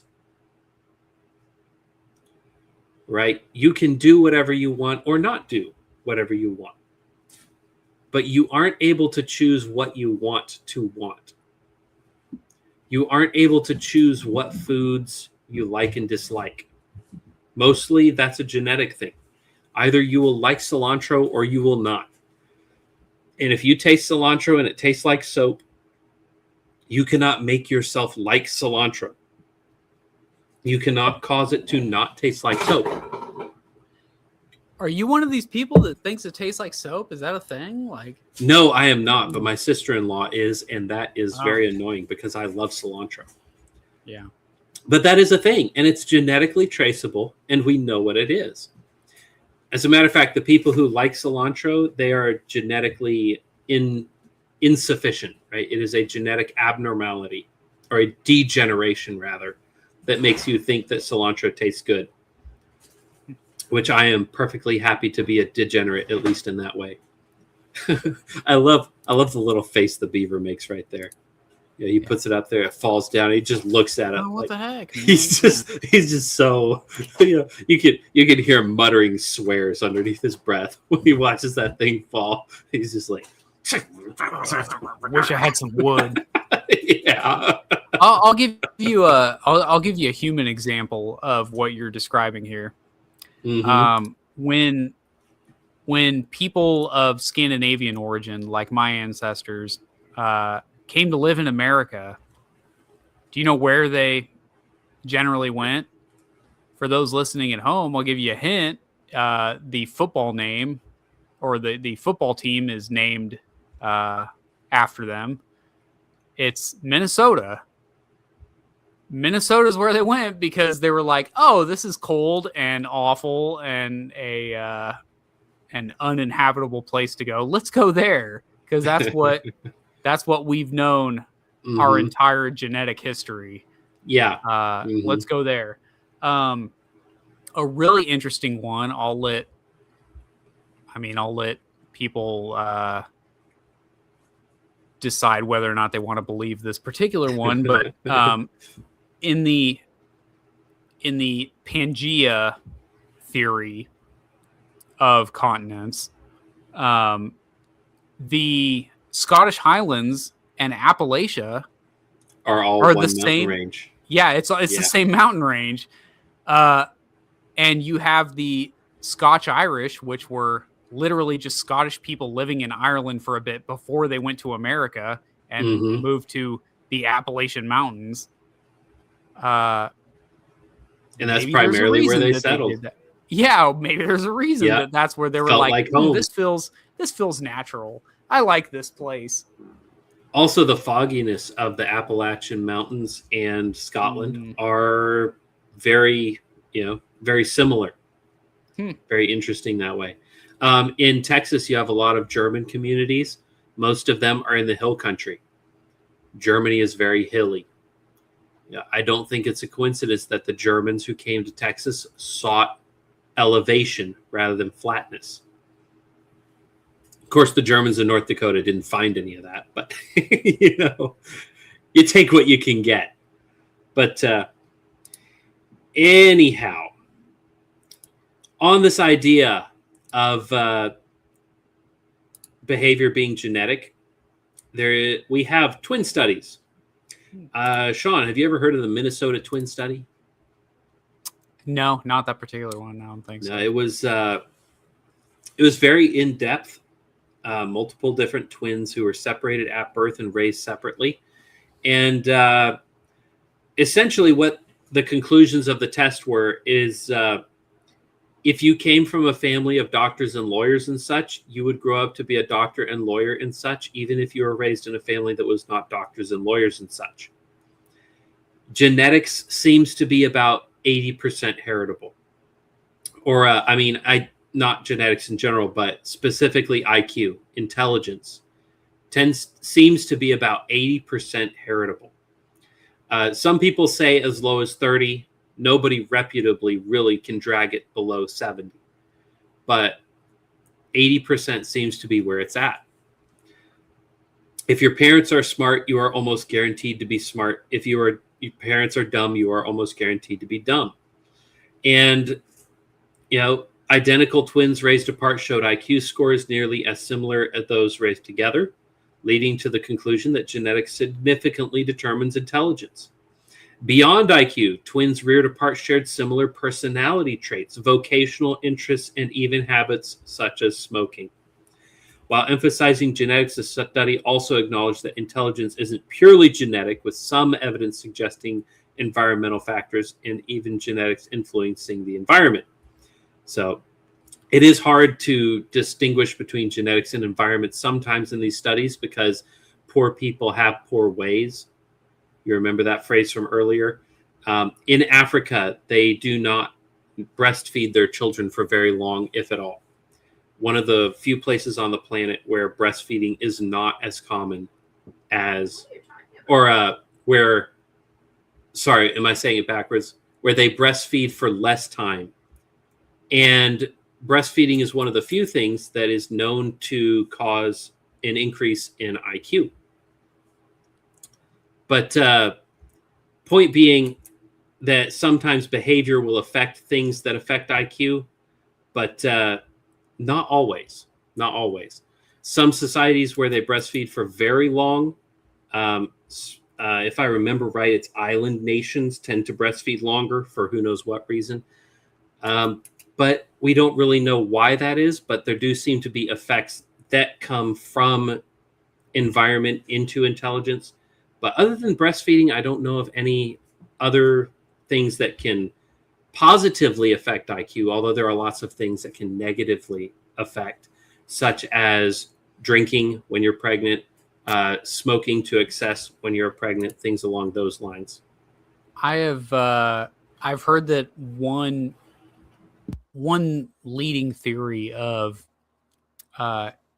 people being generally much smarter than they were even as recently as like World War II is just nutrition. Now, I know a lot of people will say like, well, like McDonald's came around and it added a bunch of calories or whatever, but like in actual like mined food, like the amount of calories that we're able to receive now, yeah, it makes us like fat and ugly, whatever, but like all those calories mentally, we absorb those calories and it makes our minds it makes our physical brains like bigger. Mm-hmm. Yeah. Like, and so that like you could sit here and say like, oh, all these fatties in America eat McDonald's, but the opposite end of that is that all these fatties have been eating like excess calories that people in Africa aren't getting enough of, and so their brains aren't growing in the same way that everyone else's is growing. So I Yeah, mean, and we there's some have, give and take with that. we kind of have a twin study of that too with North and South Korea. In South Korea, they are almost 2 inches taller than they are in North Korea. Genetically the same stock. The genetics of North and South Koreans have not been separated long enough for there to be a discernible difference. And yet South Koreans are taller and smarter. And scientists put that down purely to food, diet. And so while there are several things that are known to negatively affect IQ, especially when you're a child being raised, there are very few things that you can actually do to increase it from what would be standard.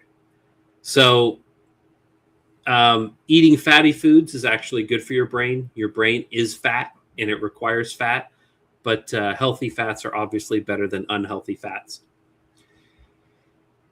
Anyhow, twin studies are very interesting. They help us understand behaviors and where they come from. And essentially, I want you to focus on this part here where it says behavioral and interest similarities. Beyond IQ, twins reared apart shared similar personality traits, vocational interests, and even habits such as smoking.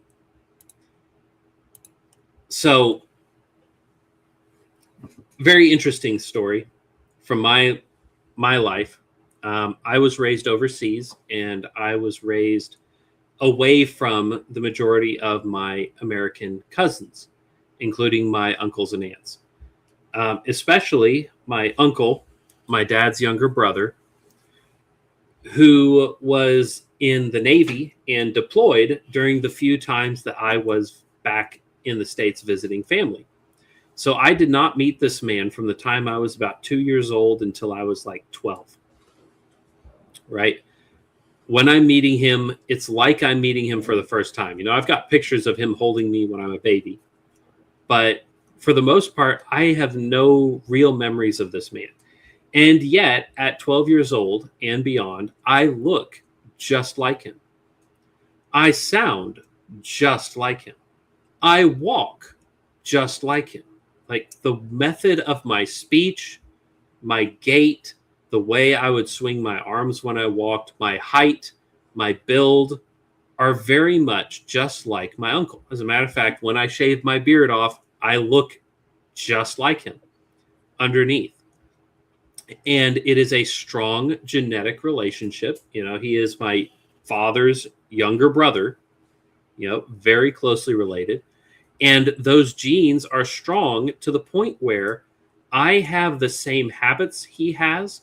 I like the same food he likes, even the same drinks. We have the same preferences, more or less, in beverages and food.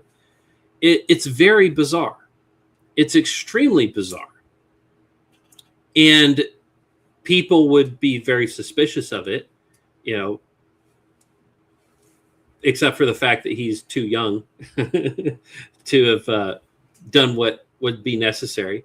But my point is, these genetics are more than IQ. IQ is heritable. We know that. Eye color is heritable. Hair color, the strength of your fingernails, the color of your skin, how tall you are. But it also goes into behavior, such as how likely are you to begin smoking? How likely are you to become addicted to smoking? How likely are you to have an alcohol problem? That's a genetic thing. If your ancestors were alcoholics, the likelihood that you will be an alcoholic is much higher than if your ancestors will not alcoholics, all things being equal. There's a very interesting story of a man who lived at the same time as Jonathan Edwards, the theologian in the colonies. and this man was a housebreaker. And eventually, for his crimes, he was hanged. And he had hundreds of descendants about the same time as Jonathan Edwards, who was a theologian and a very intelligent man who also had hundreds of descendants, and by now has had thousands upon thousands. And they were just such an interesting juxtaposition. The children of John Edwards went on to be senators. I believe one of them was a spouse of a president, if I'm not mistaken. A lot of lawyers. A lot of lawyers, doctors, politicians, high-ranking soldiers, officers with splendid careers, men of renown, many, many of them. Whereas the children of the drunkard housebreaker, many of them when were you hanged. say housebreaker, I'm not familiar with that term. Burglar. Oh, okay. Yeah, he would burgle houses. He would break and enter. I figured because you were saying he had so many descendants that he was like a home wrecker. Like he was a guy that would just impregnate other people's wives or something. Okay. No, he was not that. He just had many descendants because of the fact that it was long enough ago that the children that he did have had children, and they had children. And his descendants went on to be criminals, a lot of them, many of them vagabonds. A lot of them were hanged for their crimes as well, just like he was. And it's just a very interesting juxtaposition of the two, because when you have these two people whose lives are recorded, one of them because he was an influential person in society, one of them because they kept track of who they threw in jail, and his name would make it into the paper for negative reasons. And so you had these written records of these people and their descendants, and you were able to compare them against each other, even when the children were not raised by their biological parents. They would continually go down the dark path. And we have scripture that talks about this, the sins of the father that go down the generations. And that is a real thing. It's an awful thing. It's a terrible thing, but it is a real thing that we need to stop denying. So behavior is to some part genetic. And with that being said, I want to share some videos. I've obviously got some interesting connections with that idea. Throw some input in there, man. So I have never actually in person met my half brother. Like that's so weird to like think about, but people will say like, oh yeah, you look like him in this capacity or whatever. But I have on many occasions met my biological father. And some of the connections that we have are just like really weird. Like the first time I ever met him in person was at like an Outback Steakhouse out here in Texas. But it was cold. It was like around was it like New Year's? It might have actually been New Year's Eve.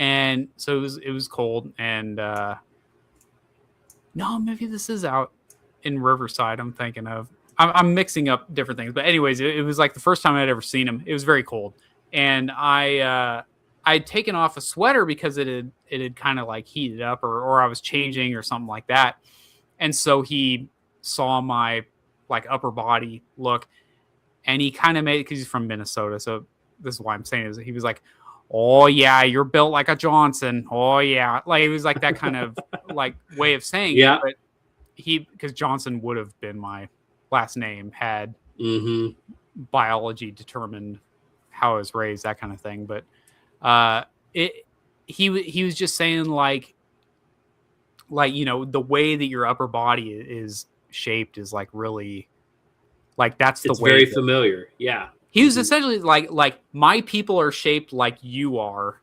Like you are definitely of my people. Yeah. I remember the first time I ever saw a picture of him before I had verified that he was the guy I was looking for. I was telling my wife, I said, "That's the guy. I It's gotta know be. that's the guy. I've looked for this man my entire life before I even knew I was looking for him." When I would look in the mirror and say, "There's somebody else there that I've never met." Like I knew that was him the first time I saw his picture. Yeah. And sometimes there's just like weird, not biological stuff that shows up. Like you were just saying, like, we're both big Chevy guys. It's not even just like cars or trucks or whatever. It's like, for whatever reason, Chevy, for him, when I had that El Camino, he's like, "Oh yeah, I've had so many El Caminos I've done this year and this," and he's telling me everything about this vehicle that I've never known. "Oh, I just need to get this hose from this and do this and whatever," and talk about like fuel lines and how to do all this crazy stuff. That's wild. Y'all both had El Caminos. Yeah, like of all the things, right? And so it was just such a funny thing to connect on. And there's all these like little things that we connect on, but yeah, and it's also weird, like you were talking about like twin studies. Now this isn't exactly a twin study, but like my half brother was very much a like he was big into golf in high school. Like that was not me, but I was like, I always kind of felt like, man, if I really had the opportunity to get into that, like that would be something I would be interested in. Like there's a couple different things like that where it was, man, if I had this other upbringing, I would have also been interested in that. And so it's interesting to like make those, I'm sorry, I'm reading a comment, but we'll get to that.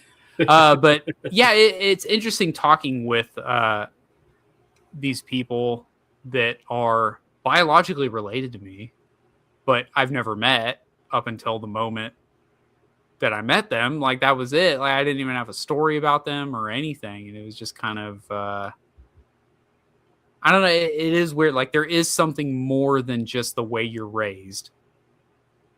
Like my own life experience speaks very much to the idea that you cannot just take anyone from the third world and say, "Here's a Bible, read it. You're now me. You're just like me now because you've read this Bible and taken it to heart." Like, that doesn't make you like me. That doesn't make you like my son or my daughter. Like that,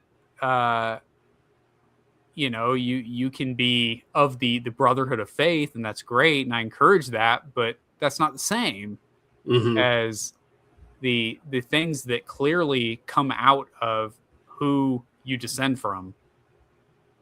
So that's Paul said I could wish myself accursed for my brethren according to the flesh. Yeah. And he didn't say that about anybody other than his brethren according to the flesh. There was a special desire and need for them. Yeah. Well, with that being said, we got a couple of videos that I just want to flip through real quick, which is here's one of just something that was in the news a while back. A Texas business owner showed a video of the Indian invasion of his neighborhood. They doxed him and negative review bombed his local business. They did this with a call center in India. They review bombed his business. They're terrorist invaders and they all need to go home. And here you can see them in his neighborhood taking over, marching in a Hindu god down the street, parading it through his latently nice American neighborhood. And now, they've dropped these reviews, these 1-star reviews, and they're not even trying to hide their name. Anusha Sri Chandra Sama Raishu Bida. Yeah. Pajita Pupe. They're not trying to hide who they are and what they're doing. They're out in the open. And it's an activity that is common to a lot of these people. They have in-group preference, and they will make you suffer if they see you as an outsider or an enemy. Here's an interesting video. As early as I just want to back up the man who is getting doxxed. As early as 2020-ish, I was doing roofing in the DFW area based on not where I lived, but where hailstorms were happening. And so I was going door to door. I was that guy knocking on your door saying like, hey, I know you have hail damage. Don't lie to me. So I spent a lot of time in those areas, and this was before I'd ever seen any kind of widespread reporting about the Indian takeover of DFW. But I was seeing it firsthand, and I'm like, why is everyone Indian in this neighborhood? Right? Like, have you ever heard of Euless, Texas? Yeah. Oh, okay. Driven through there before. Well, it's part of the HEB area. So like Hearst, Euless, and Bedford are all part of the HEB area. And it's basically the North Mid-Cities area of DFW. It was completely like I would be walking down the street and every other house had like the swastikas, like the Indian version of the swastika on their house in some capacity.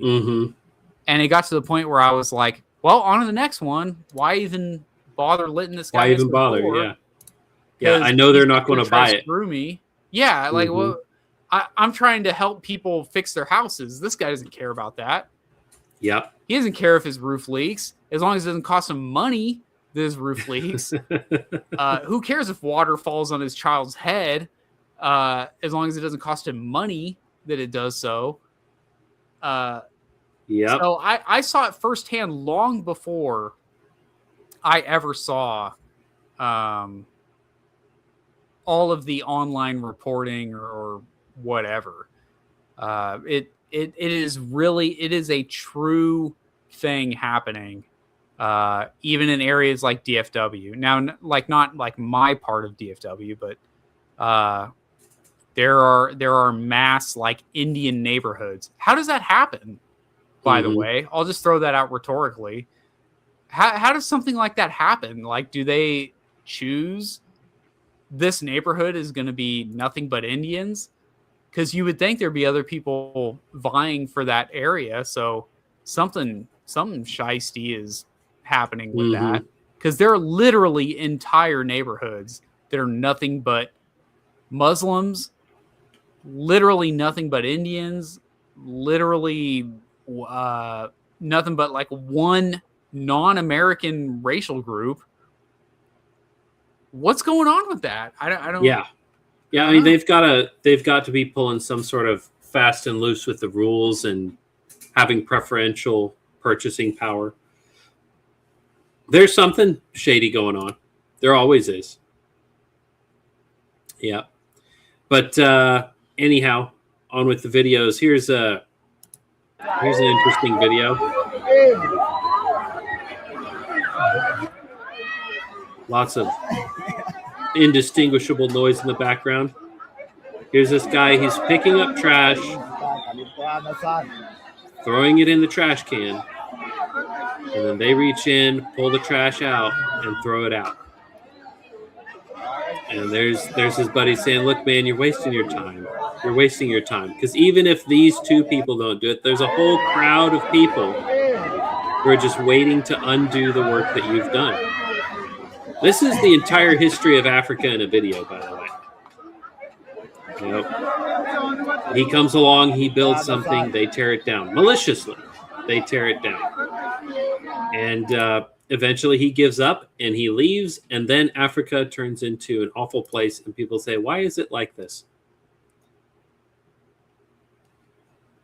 Here's a different video. This one's kind of funny, but...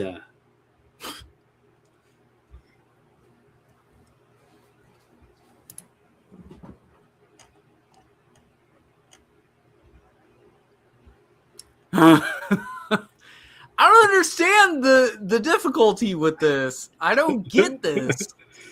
Well, imagine that you have never, goodness gracious, imagine that you have never seen stairs before, let alone stairs that move. You know, how wild would that be? You know, you've never, you know, your society for thousands of years was not able to create a multi-floor building. Yeah. You know, you've never seen stairs before. See, a little girl, she figures it out after a bit. She stops trying to fight it and she rides up with it. But the adults, they've been on the ground too long. They can't. You know what's crazy? So my wife and I because my wife and I were in the same unit in Afghanistan. For those who don't know that history, we had an interpreter that we were friends with. And when it came to be his time to cash in on his reason for being an interpreter in Afghanistan, he was like, hey, can you guys sponsor me? And we're like, dude, yes. Like, we love you like a brother. Like, you're, you know, this guy was the guy who, you know, when I have my gun drawn on some Afghan bus driver because he's trying to cut me off and I rammed into the side of his butt. That's a whole crazy story. But like, you know, my boy Hassan was out there right next to me, right? Telling that guy, you get back in your bus and you drive that thing, like whatever he was saying in Afghan language. So like, that's my boy, right? Yeah. So we sponsor him, which is to say, like, we just need an English speaking person to like accept him into their home that first night, essentially is what it is. Because like they'll get him an apartment and whatever. Because he's an interpreter. He's not just like some guy off the plane. He's a guy who did what he did so that he can come to America. And we were like, well, where do you want to live? And he's like, well, I'll just live wherever you live. And I was like, dog, no, my hometown sucks, bro. Like, don't come here. But he did.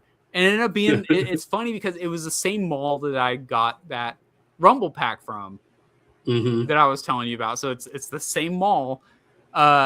And the first time I saw him try to use the escalator, this is it looked just like this. 4 different languages. Yeah. He's a great guy. He not stupid. You know, he disavows all of the like cousin marriage that his neighbors were doing at the time and all that kind of stuff. Like he's the guy that boomers say, like, this guy shows you that anyone can be an American kind of guy, right? They're all Americans. They just haven't got here. He tried to get on that escalator, and I was just like, "What are you doing? I don't get it. Why is this complicated to you?" You just couldn't figure it out, man. The escalator thing's hilarious to me. Here's another one. Oh my goodness. Come on, lady. Do you feel progress slipping through your fingers? Like, what are you doing? No, remember, time is not something that it takes, you know, it just happens, right?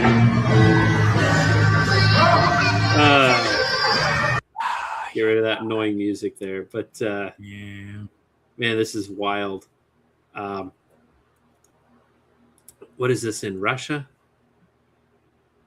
I'm guessing because of the backwards end, but it might be a reversed. But that might be NDA, in which Nabud something or other could be an African country too. But just interesting video. Here's another one. This one is probably even worse, guys.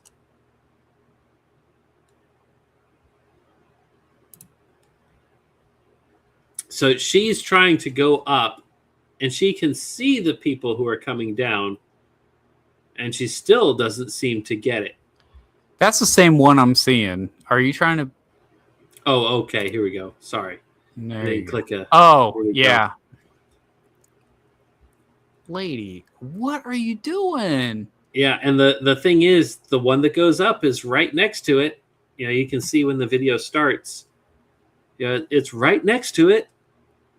But or that one's coming down too, actually. So maybe it's facing the other direction, which is why there's confusion.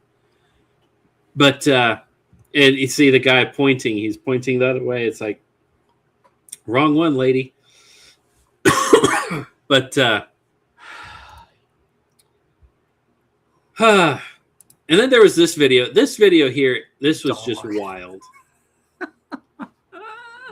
I don't know what to make of this.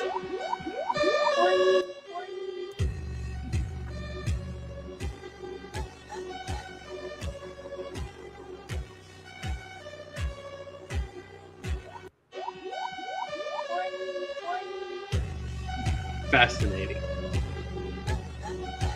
Just fascinating behavior. And just remember, if you drew a picture of this guy making that face, that would probably get you thrown in jail in most European countries. But, just wild. Just wild. What do you make of that? And this is the kind of behavior that's coming to your country. Man who snatched a 5-year-old girl from the street and sexually attacked her has yet to be sentenced more than 3 months after being convicted. Mohammed Abdul Razik was set to learn his fate at Birmingham Crown Court today, Thursday, January 15th, but still awaits. If the 33-year-old Sudanese national is deemed to pose a high risk of causing harm to the public in the future, it could result in him being subjected to an extended sentence, which will include a longer period on license after he is eventually released from prison. He took a 5-year-old girl into his room. A friend of her distraught mother heard her screaming, looked through his window to see him standing next to her. They both had their clothes removed. And the man then punched the person who observed him. They don't say how, but somehow he was apprehended. He was found guilty of false imprisonment with the intent to commit a sexual offense and sexual assault. Notice that none of those charges have anything to do with the fact that she was 5 years old. And this is what he looks like. And, reminds me of that video a while back where a guy's talking about, the consequences. Oh, but what about the consequences,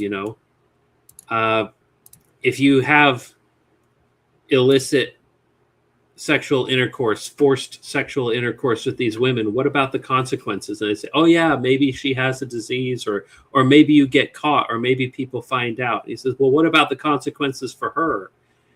And they just can't grasp the idea of thinking about the consequences of her.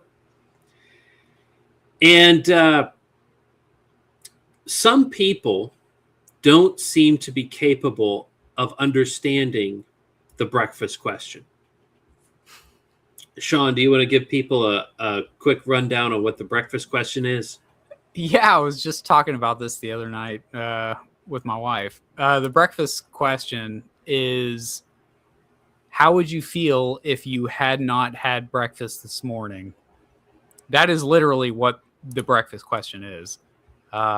What you will find is when you ask that question to someone of a low enough IQ, they will say something to the effect of, but I did have breakfast this morning. And when you correct them and say, well, yeah, I understand that, but I'm asking the question of how would you feel if you had not had breakfast this morning? They will start to get angry at some point, and they will say, why are you saying I didn't have breakfast this morning? This is a real thing that it happens. There's studies done on the breakfast question. It really just messes with people's heads. So if you ever see that in meme format or comment format, if you see somebody commenting, how would you feel if you hadn't had breakfast this morning? They aren't actually asking, although sometimes they are. Sometimes they are genuinely hoping that you give them an answer, but they're not asking because they're genuinely curious about your feelings if you hadn't had breakfast. They're trying to see if you can grasp a counterfactual. Yeah. And unfortunately, there are some people who are just not mentally capable of grasping the breakfast question. But here's the thing. They're still people. All right. I heard a guy one time describe it this way. He said, shoes and bikes and cars are very different things with very different capabilities. And you gauge whether they are a good pair of shoes, whether it's a good bike, whether it's a good car, you gauge them by judging them against what they should be capable of doing. A good pair of shoes should keep you off the ground, should keep you stable, should protect you from things, and should not wear out prematurely. A good bicycle should be able to change gears, should be able to go up and down hill, shouldn't wear out tires too quickly. The brakes should stop quickly, right? Should be comfortable, shouldn't hurt your back, shouldn't hurt your rear end. A good car should be able to speed up quickly in case of emergency, should have good brakes so it can stop quickly, should be reliable, shouldn't be burning oil, right? Shouldn't be leaking fuel all over your floorboards, right? These are things that we intrinsically understand. But if you took a pair of shoes and you started judging them against the capabilities of a bicycle, that wouldn't really be fair, would it? Or if you judged a bicycle by what it is compared to your car, that's not exactly fair either. So with that idea in mind, I just had a passage of scripture that I wanted to read and let some people have some thoughts about it. So this is Matthew 25, starting in verse 14, but we'll read the whole story. For the kingdom of heaven is like a man traveling into a far country who called his own servants and delivered unto them his goods. And unto one he gave 5 talents, to another 2, and to another 1, to every man according to his several ability, and straightway took his journey. Then he that had received the 5 talents went and traded with the same, and made them other 5 talents. And likewise he that had received 2, he also gained other 2. But he that had received 1 went and dug in the earth and hid his Lord's money. After a long time, the Lord of those servants came and reckoned with them. And so he that had received 5 talents came and brought other 5 talents, saying, Lord, thou deliverest unto me 5 talents. Behold, I have gained beside them 5 more. His Lord said unto him, Well done, thou good and faithful servant. Thou hast been faithful over a few things. I will make thee ruler over many things. Enter thou into the joy of thy Lord. He also that had received 2 talents came and said, Lord, thou deliverest unto me 2 talents. Behold, I have gained 2 other talents beside them. His Lord said unto him, Well done, good and faithful servant. Thou hast been faithful over a few things. I will make thee ruler over many things. Enter thou into the joy of thy Lord.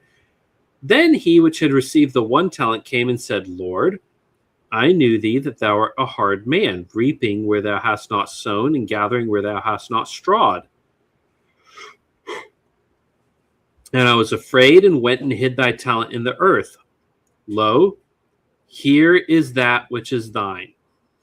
His Lord answered and said unto him, You wicked and slothful servant, you knew that I reap where I sowed not, and gather where I have not strawn. Thou oughtest therefore to have put my money to the exchangers, and then at my coming I should have received mine own with usury. Take therefore the talent from him, and give it to him which has 10 talents.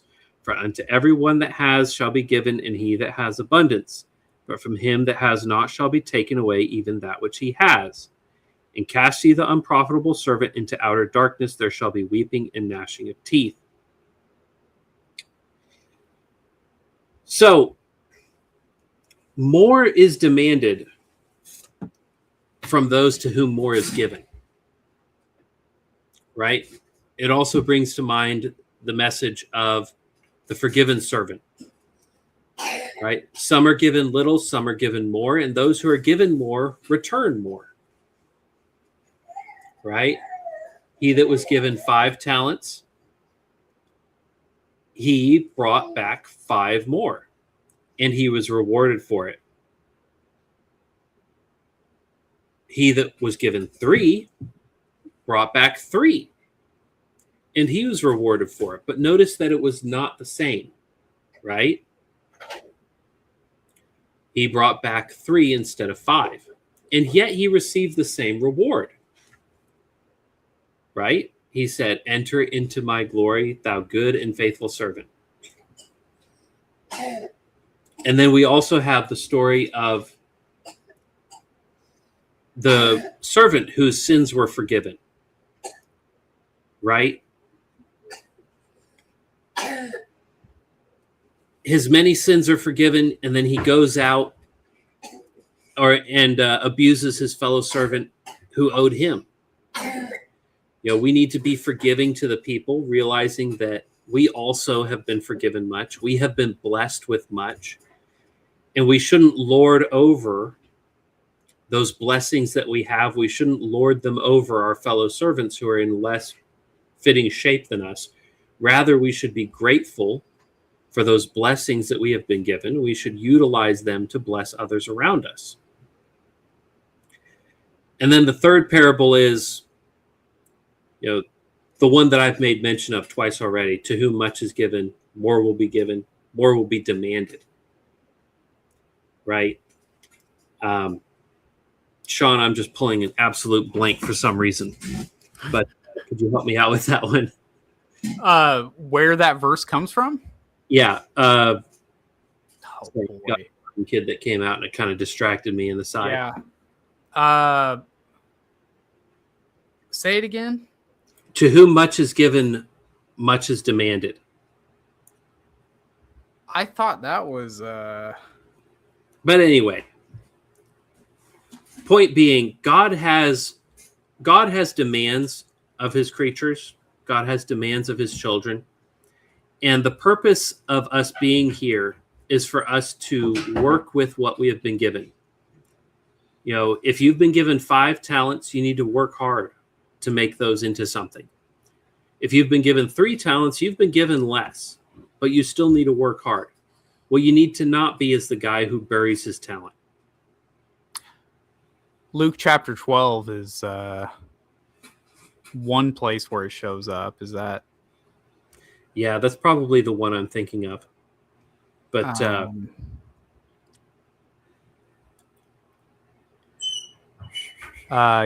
you got verse anyway, 48. But he that knew not and committed things worthy of stripes shall be beaten with few stripes. For unto whomsoever much is given, of him shall much be required.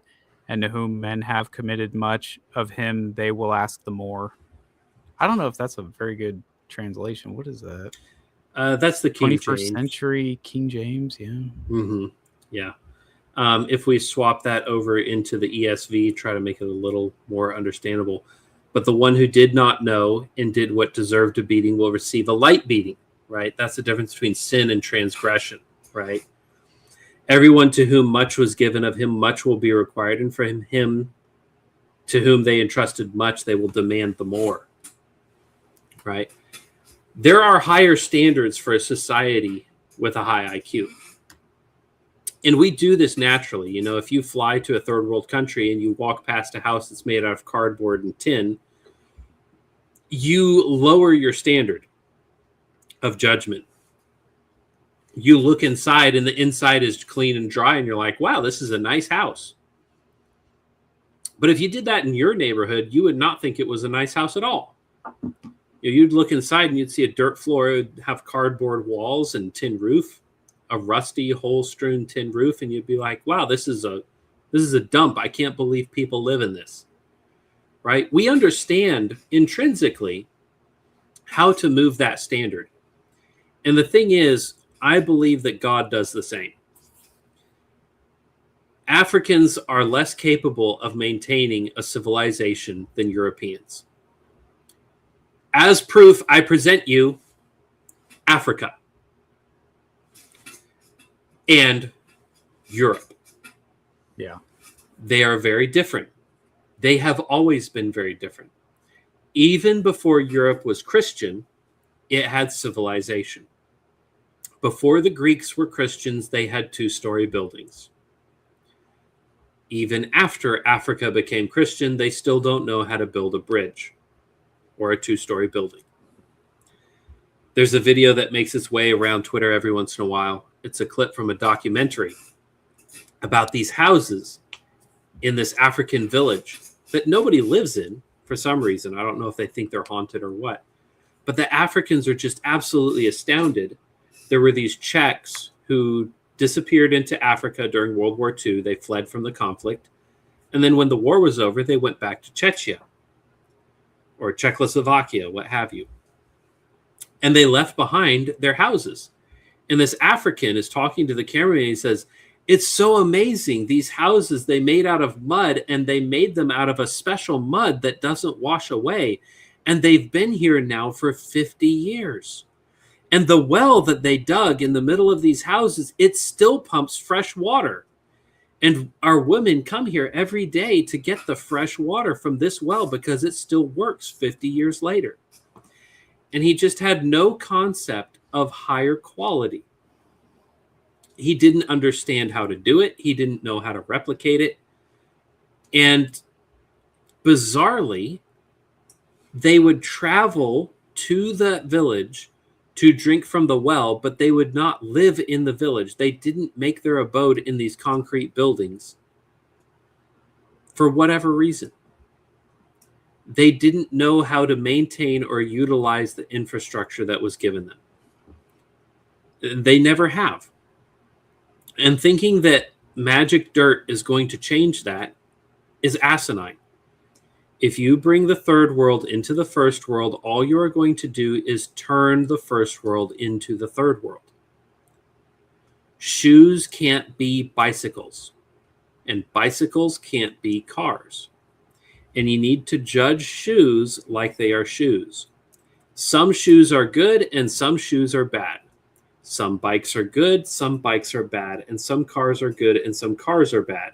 But you judge them according to what they are. God knows that there are many millions of good African people, Christian brothers whom I love. But I don't want to share a civilization with them. I don't want to share my civilization with them. I might be perfectly happy visiting their country and perfectly happy with them visiting mine. But I don't want to live in Africa. And I don't want my country to turn into what Africa is. That doesn't mean they're not Christians. It doesn't even mean they're bad people. Because I'm not a materialist. We are not materialists. As Christians, we do not believe it makes them less human to be incapable of doing X, Y, or Z. Because God judges people by what they are capable of doing. And if they break the rules through ignorance, the punishment is less than if they break the rules intentionally. If they are incapable of having a parliamentary society because of who they are, that is not a sin. It is not a sin to live in a third world country as a third worlder. And it does not make you less human. It does not make you less Christian. But it does make you un-American. Any thoughts, Sean? Yeah, I always think anytime we talk about race relations, we always have to start at the place where the races had not met each other. Mm-hmm. So you had alluded to this earlier in the show that before the white man showed up in sub-Saharan Africa, the wheel did not exist. They brought the wheel, and the sub-Saharan Africans over time turned that into necklacing, thanks to men like Nelson Mandela, yeah. And Mugabe. said, hey, I'll take that wheel invention and turn it into a torture Method of murder torture. Mhm. thing. Yeah. So you have to think in that way. Like before the white man made contact with African, what would that be, like David Livingston or something? I don't know who. David Livingston would have been one of the first people to penetrate the interior. Europeans touched the surface of Africa on the western side, starting in the 1400s, whereas the Muslims were all over the eastern side and doing their slave trade off of the coast of Arabia and Somalia and Kenya.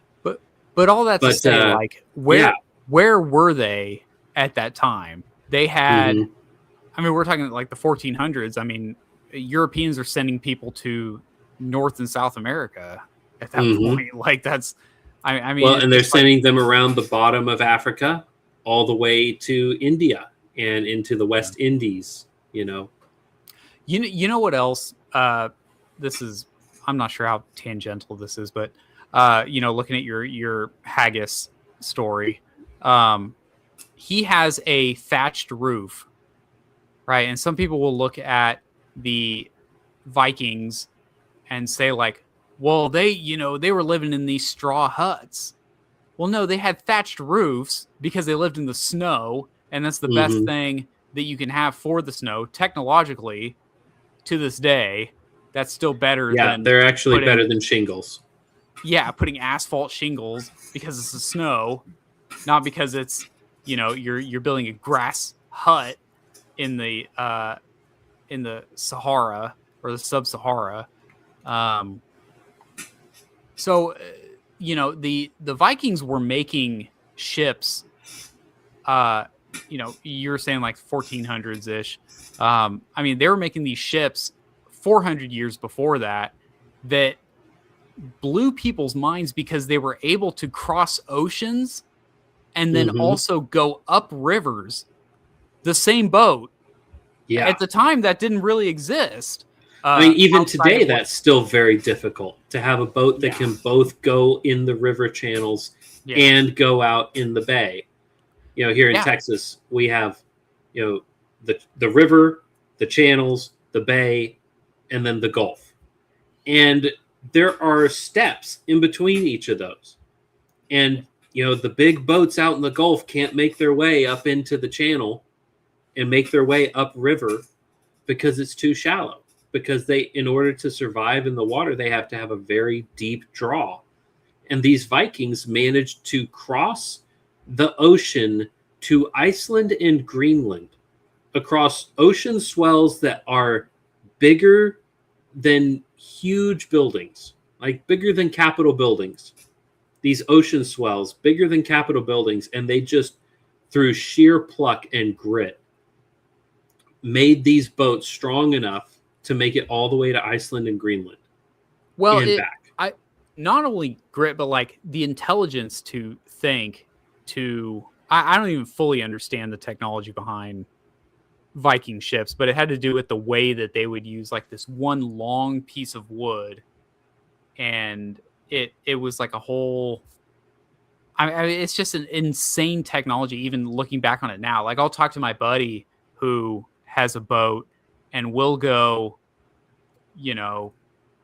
up. We'll go to the lake with his boat and go catching, as he calls it. Not fishing, because he's so efficient. It's not fishing, it's catching.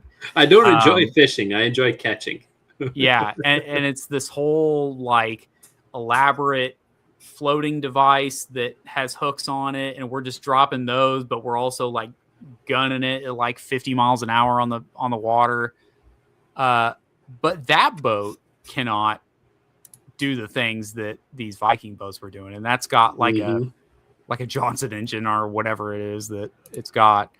All that to say, where white people were before discovering black people was a totally different world than where black people were. And so all race relations have to start there.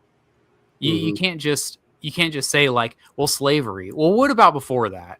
Let's take one step back and say, where were black people before a white man ever even sniffed sub-Saharan Africa or the interior part? Because of course we knew what the coastlines were. We knew what the Cape of Good Hope was. We had made contact with places like China and whatnot. So yeah, I mean, it's just, you have to start back there. It's just insane the way that people try to skip to like the modern day, right? And just be like, well, we're all people. Well, yeah, but like all these different peoples were at very different places before, the white man uplifted the black man to be at the place where he's at. Like if you look at this is an insane modern example of this. The guy who is actually behind all of Jay-Z's songs is like the most like Ted Kaczynski looking white dude you would think.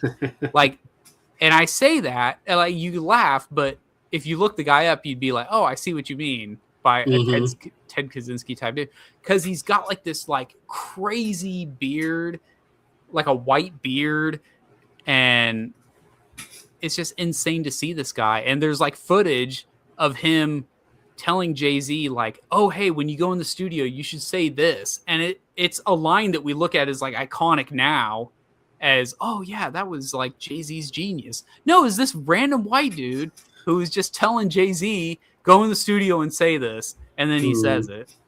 And people are like, oh, this is the craziest thing ever. It's just, there's so many examples like that. It's hard to even scratch the surface on that stuff. Most famous people are just good at pretending. Yeah, that's one thing I've noticed. All right, well, let's get into comments here. We got Jan Gervais says, my yep was to the African mind not thinking ahead. Yeah, don't want to dox you, but Jan is a South African, so he actually knows a thing or two. As a matter of fact, that video that I showed of the garbage being pulled out of the garbage can, the first time I ever saw that was when Johan sent it to me. And at the time, I just was blown away. I could not imagine such a thing. Even in spite, why would you make your own front yard look like that?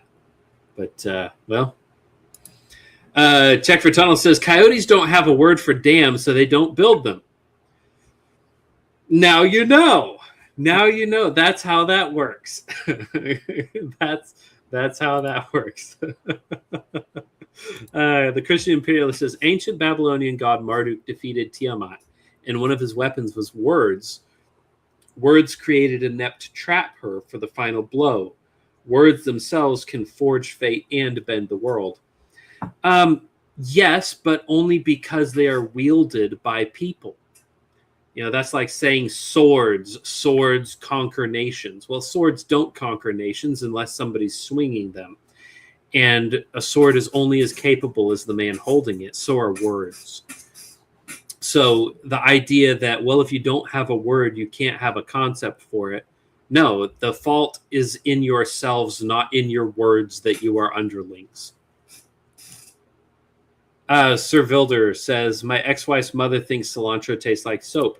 No, she does not think that, Vilder. She knows that. All right. To her, it does. That is how her tongue perceives it, how her brain interprets it. Yeah. And then, let's see. This is an interesting thing. Vilder says, it's interesting how Sean's story about finding his dad lines up with so many I have heard of white people trying to locate parents. I wonder if it's genetic to want to know your parents. I don't think so. I have heard of a few young black men who have done the same thing. I think it's more of a masculine thing to want to try to find your parents. But it probably is genetic, though, to want to know who your kids are. Because definitely see more of that. I will say on that note, I don't know that it's only white people. It's clearly not only white people, but I think there's something with white people to know, like, what type of white people am I? Yeah. So am I Viking white people? Am I English white people? Am I Am I Russian? Lots of yeah, like babies are adopted from Russia. I'm trying to think what was Yeah. going on in Germany before Christianity. Well, that would have just been Germanic tribes, hill Yeah. folks. Yeah, I'm just like there's different versions of that. Whereas like, oh, I wonder what kind of black I am. Oh, well, we don't know because you don't have any written history and there's really not much going on between Angola versus I don't know, whatever's next at Niger, something like that. Like there's not really anything going on. Congo, like, are you Congolese? I don't know. Who cares, right? It's not like either one of them has a written history. So what are you going to learn? You know what I mean? Like, so like when I first really got into the ancestry thing, because I had learned that my dad wasn't my biological father, I really got into like Viking history, right? So I'm like, who actually are these people? Like, who actually is Rollo? This guy that ostensibly founded the Norman, like Normandy. He founded that, right? Like, who is Ragnar Lothbrok? This guy that actually existed. He's not just a character in the TV show. Who are these people? And may I descend from them? I don't know. I mean, those are questions that, whereas other races are just kind of like, well, like a Mexican guy is probably like, I'm probably Aztec and conquistador of some, if I'm even in licensed Mexico, enough. I mean, in Mexico, you have a lot of different ethnicities. I mean, Mexico really isn't one country. It's really several countries that all have a tenuous relationship with each other. Yeah. And the different ethnic breakdowns are understood by Hispanics. And they keep to their own in a weird way. Even when they come over here, they'll have little enclaves. Or maybe that's just a Texas thing. I don't know. Vilder, again, do you think maybe we read the Bible differently from the original audience because of our genetics? Why or why not? I think some interpretations are affected by our genetics. I think our culture has a much bigger effect on that, though, to the point where the genetic effect would be negligible. Because here's the thing. Culture is a genetic construct, right? Our genes are what creates our culture, and our culture is determinative for how we read things. So ultimately, it is because of our genetics that we do read it differently. But the more direct reason is because of the culture, which is a result of genetics. So the answer is yes, but no, but kind of, but not really. I will also add to that. Why did I find like a cajillion Lutherans in my family line after I became Lutheran? And I'm like, oh, okay. Well, I guess that makes sense. Like, it was like my destiny to become Lutheran. So maybe that's something. Yeah, it was genetically predetermined. Yeah. Yeah. Who knows? Sir Vilder, I swear I'm not racist. I would have black friends if I had any friends at all. And the Christian Imperialist says, Sir Vilder, I would love to get you black friends. They're the best friends that money can buy. Dog. This post from 1860. Yeah. Johan Gervais says, South Africa mentioned the trash can video. Yeah. I mentioned, Johan, you sent that to me maybe 10 years ago. I think it was before I was married. So it was probably about 10 years ago that you sent that video to me, and it just blew my mind. I was like, surely Africa can't be like this. And it is. And Sir Vilder says, after the trash can video, I'm thinking of the clip of the news anchor, Why Are You Gay? Yeah, the thing is, it's not Why Are You Gay? Why are you gay? Who says I'm gay? You are gay. Because it's not gay to throw trash on the ground. It's just gross, right? It's just gross. Yeah, and John Barsoom talking about the Vikings also made it all the way to North America. That's right. They made it at least to the area of Maine, and I think all the way down to kind of New York, New Jersey. Newfoundland. Yeah, That's yeah, at why, least to Newfoundland. That's where Leif Erikson landed, if I'm not mistaken. Mm-hmm. Yeah, which is, I believe, isn't that where it got its name, Newfoundland? Yeah. From him finding it. Yeah. Mm-hmm. And then let's see, we have Wilder. What was going on in Germany before Christianity? Paganism. That's what. Lots of feuding tribes. Yeah, the history of Germany before the Latinization is actually very difficult to track because they wrote their history down on bark. And bark is a very good medium for, well, the specific bark that they were using was a very good medium before the advent of paper.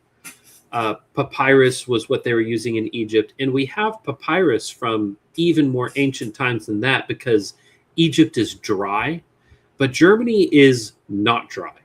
And so the very few recordings we have are not sufficient to give us a very clear idea of what it was like before the Romans showed up.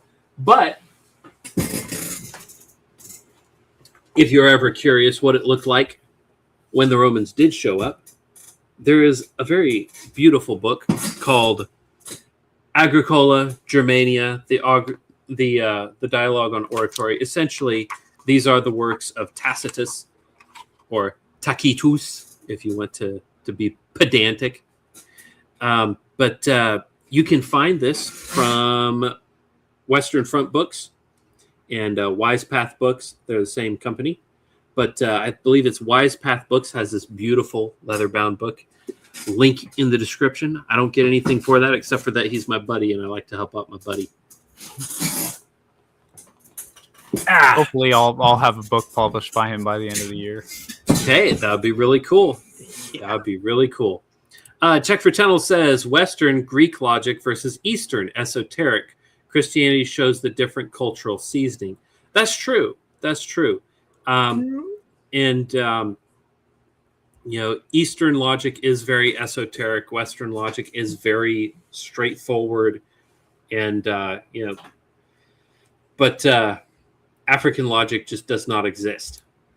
Yeah, they have to borrow from either Western or Eastern logic in order to make sense of their ideas.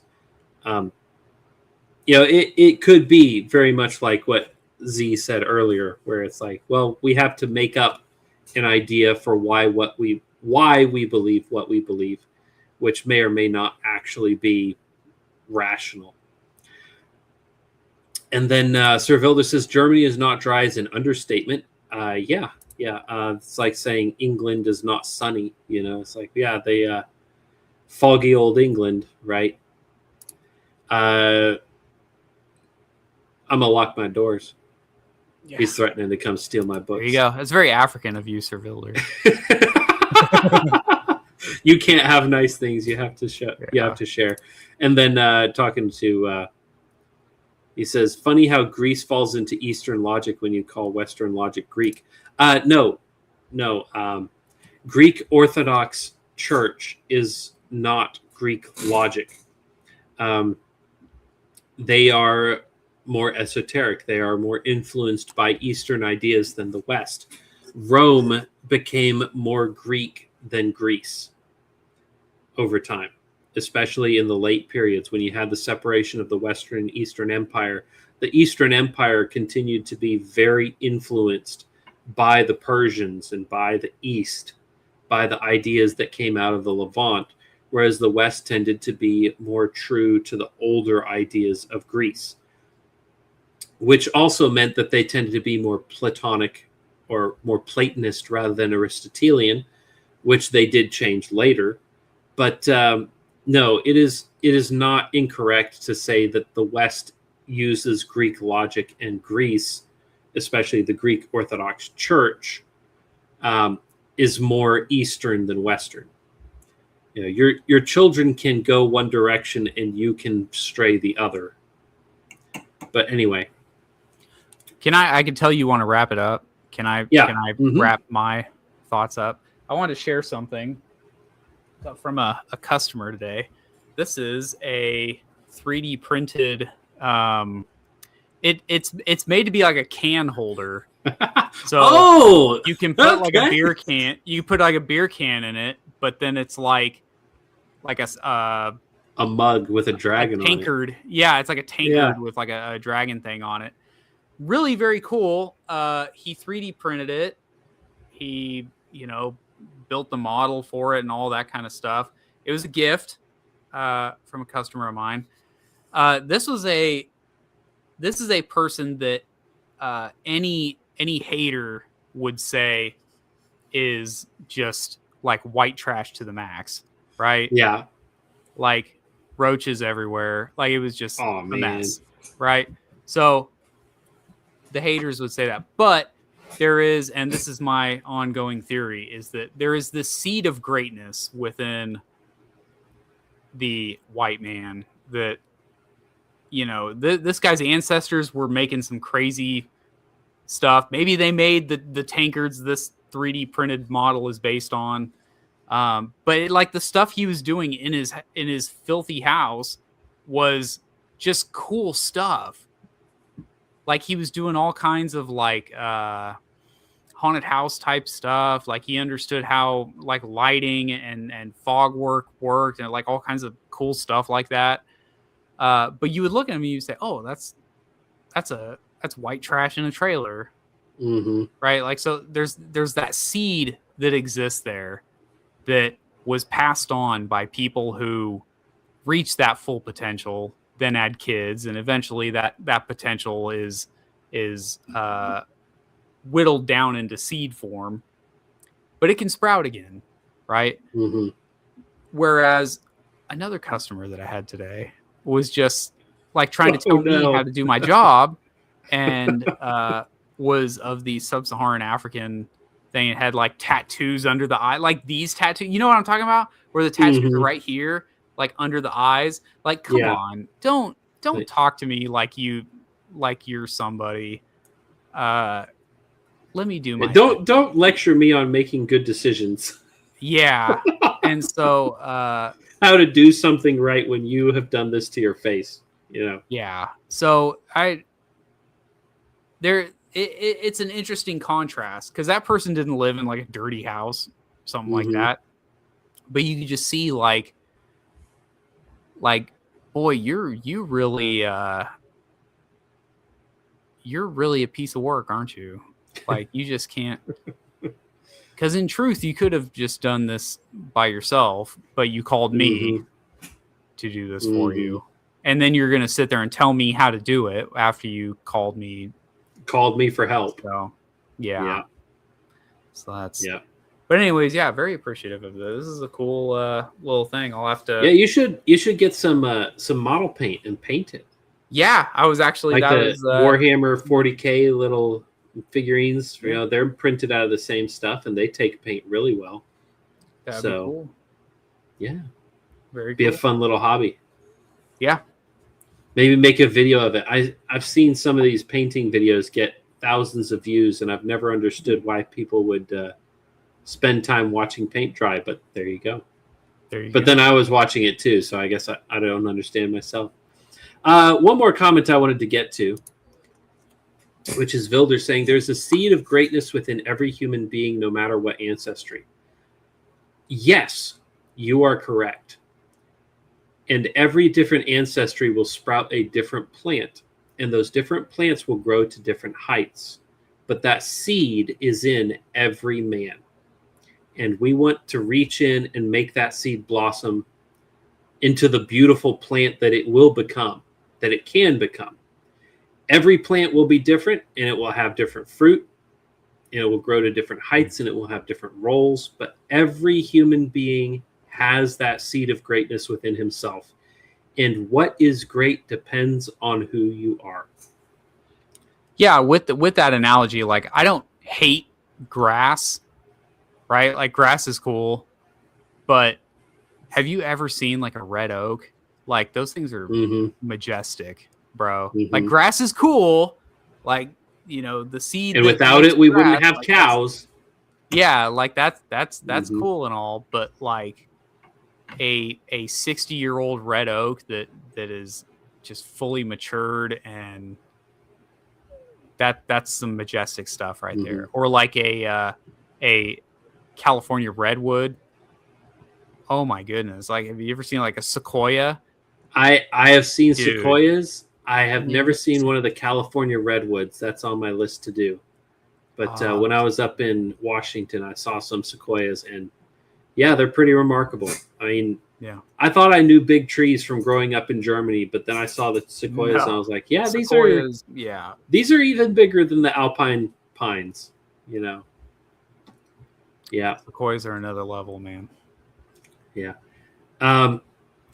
Just remember, folks, shoes are shoes, bicycles are bicycles, and cars are cars. If you are a shoe, try to be a good shoe. If you're a bicycle, try to be a good bicycle. If you're a bicycle, don't try to be a car, because you won't be very good at it.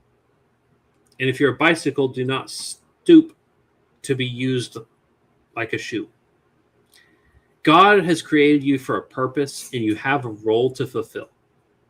Even if you're dumber than all of your friends and family, even if you are missing limbs or appendages or whatever it is that has held you back, God has something for you to do. And even if he has only given you 3 talents instead of 5, if you make 3 more and you come back with it, he's going to say, well done, good and faithful servant, enter into your rest. To whom much is given, much is demanded. To whom less is given, less is demanded. God wants you to fulfill your purpose to the best of your ability. And sometimes you're going to be held back, but that doesn't mean you give up. Don't compare yourself to others. Compare yourself to yourself yesterday. That's how you're going to succeed. So with that said, folks, it's been a night. This has been a bit of a long one, and we didn't even have a guest, man. But yeah, but we covered a heavy topic, which I think was good. But folks, we appreciate y'all sticking along for the ride. Good to see some old friends and new faces along as well. Go to bed, because tomorrow is a day that God has prepared for you to worship him in. I hope to see you at the table. Go to church. Be a good man. And God loves you. Farewell.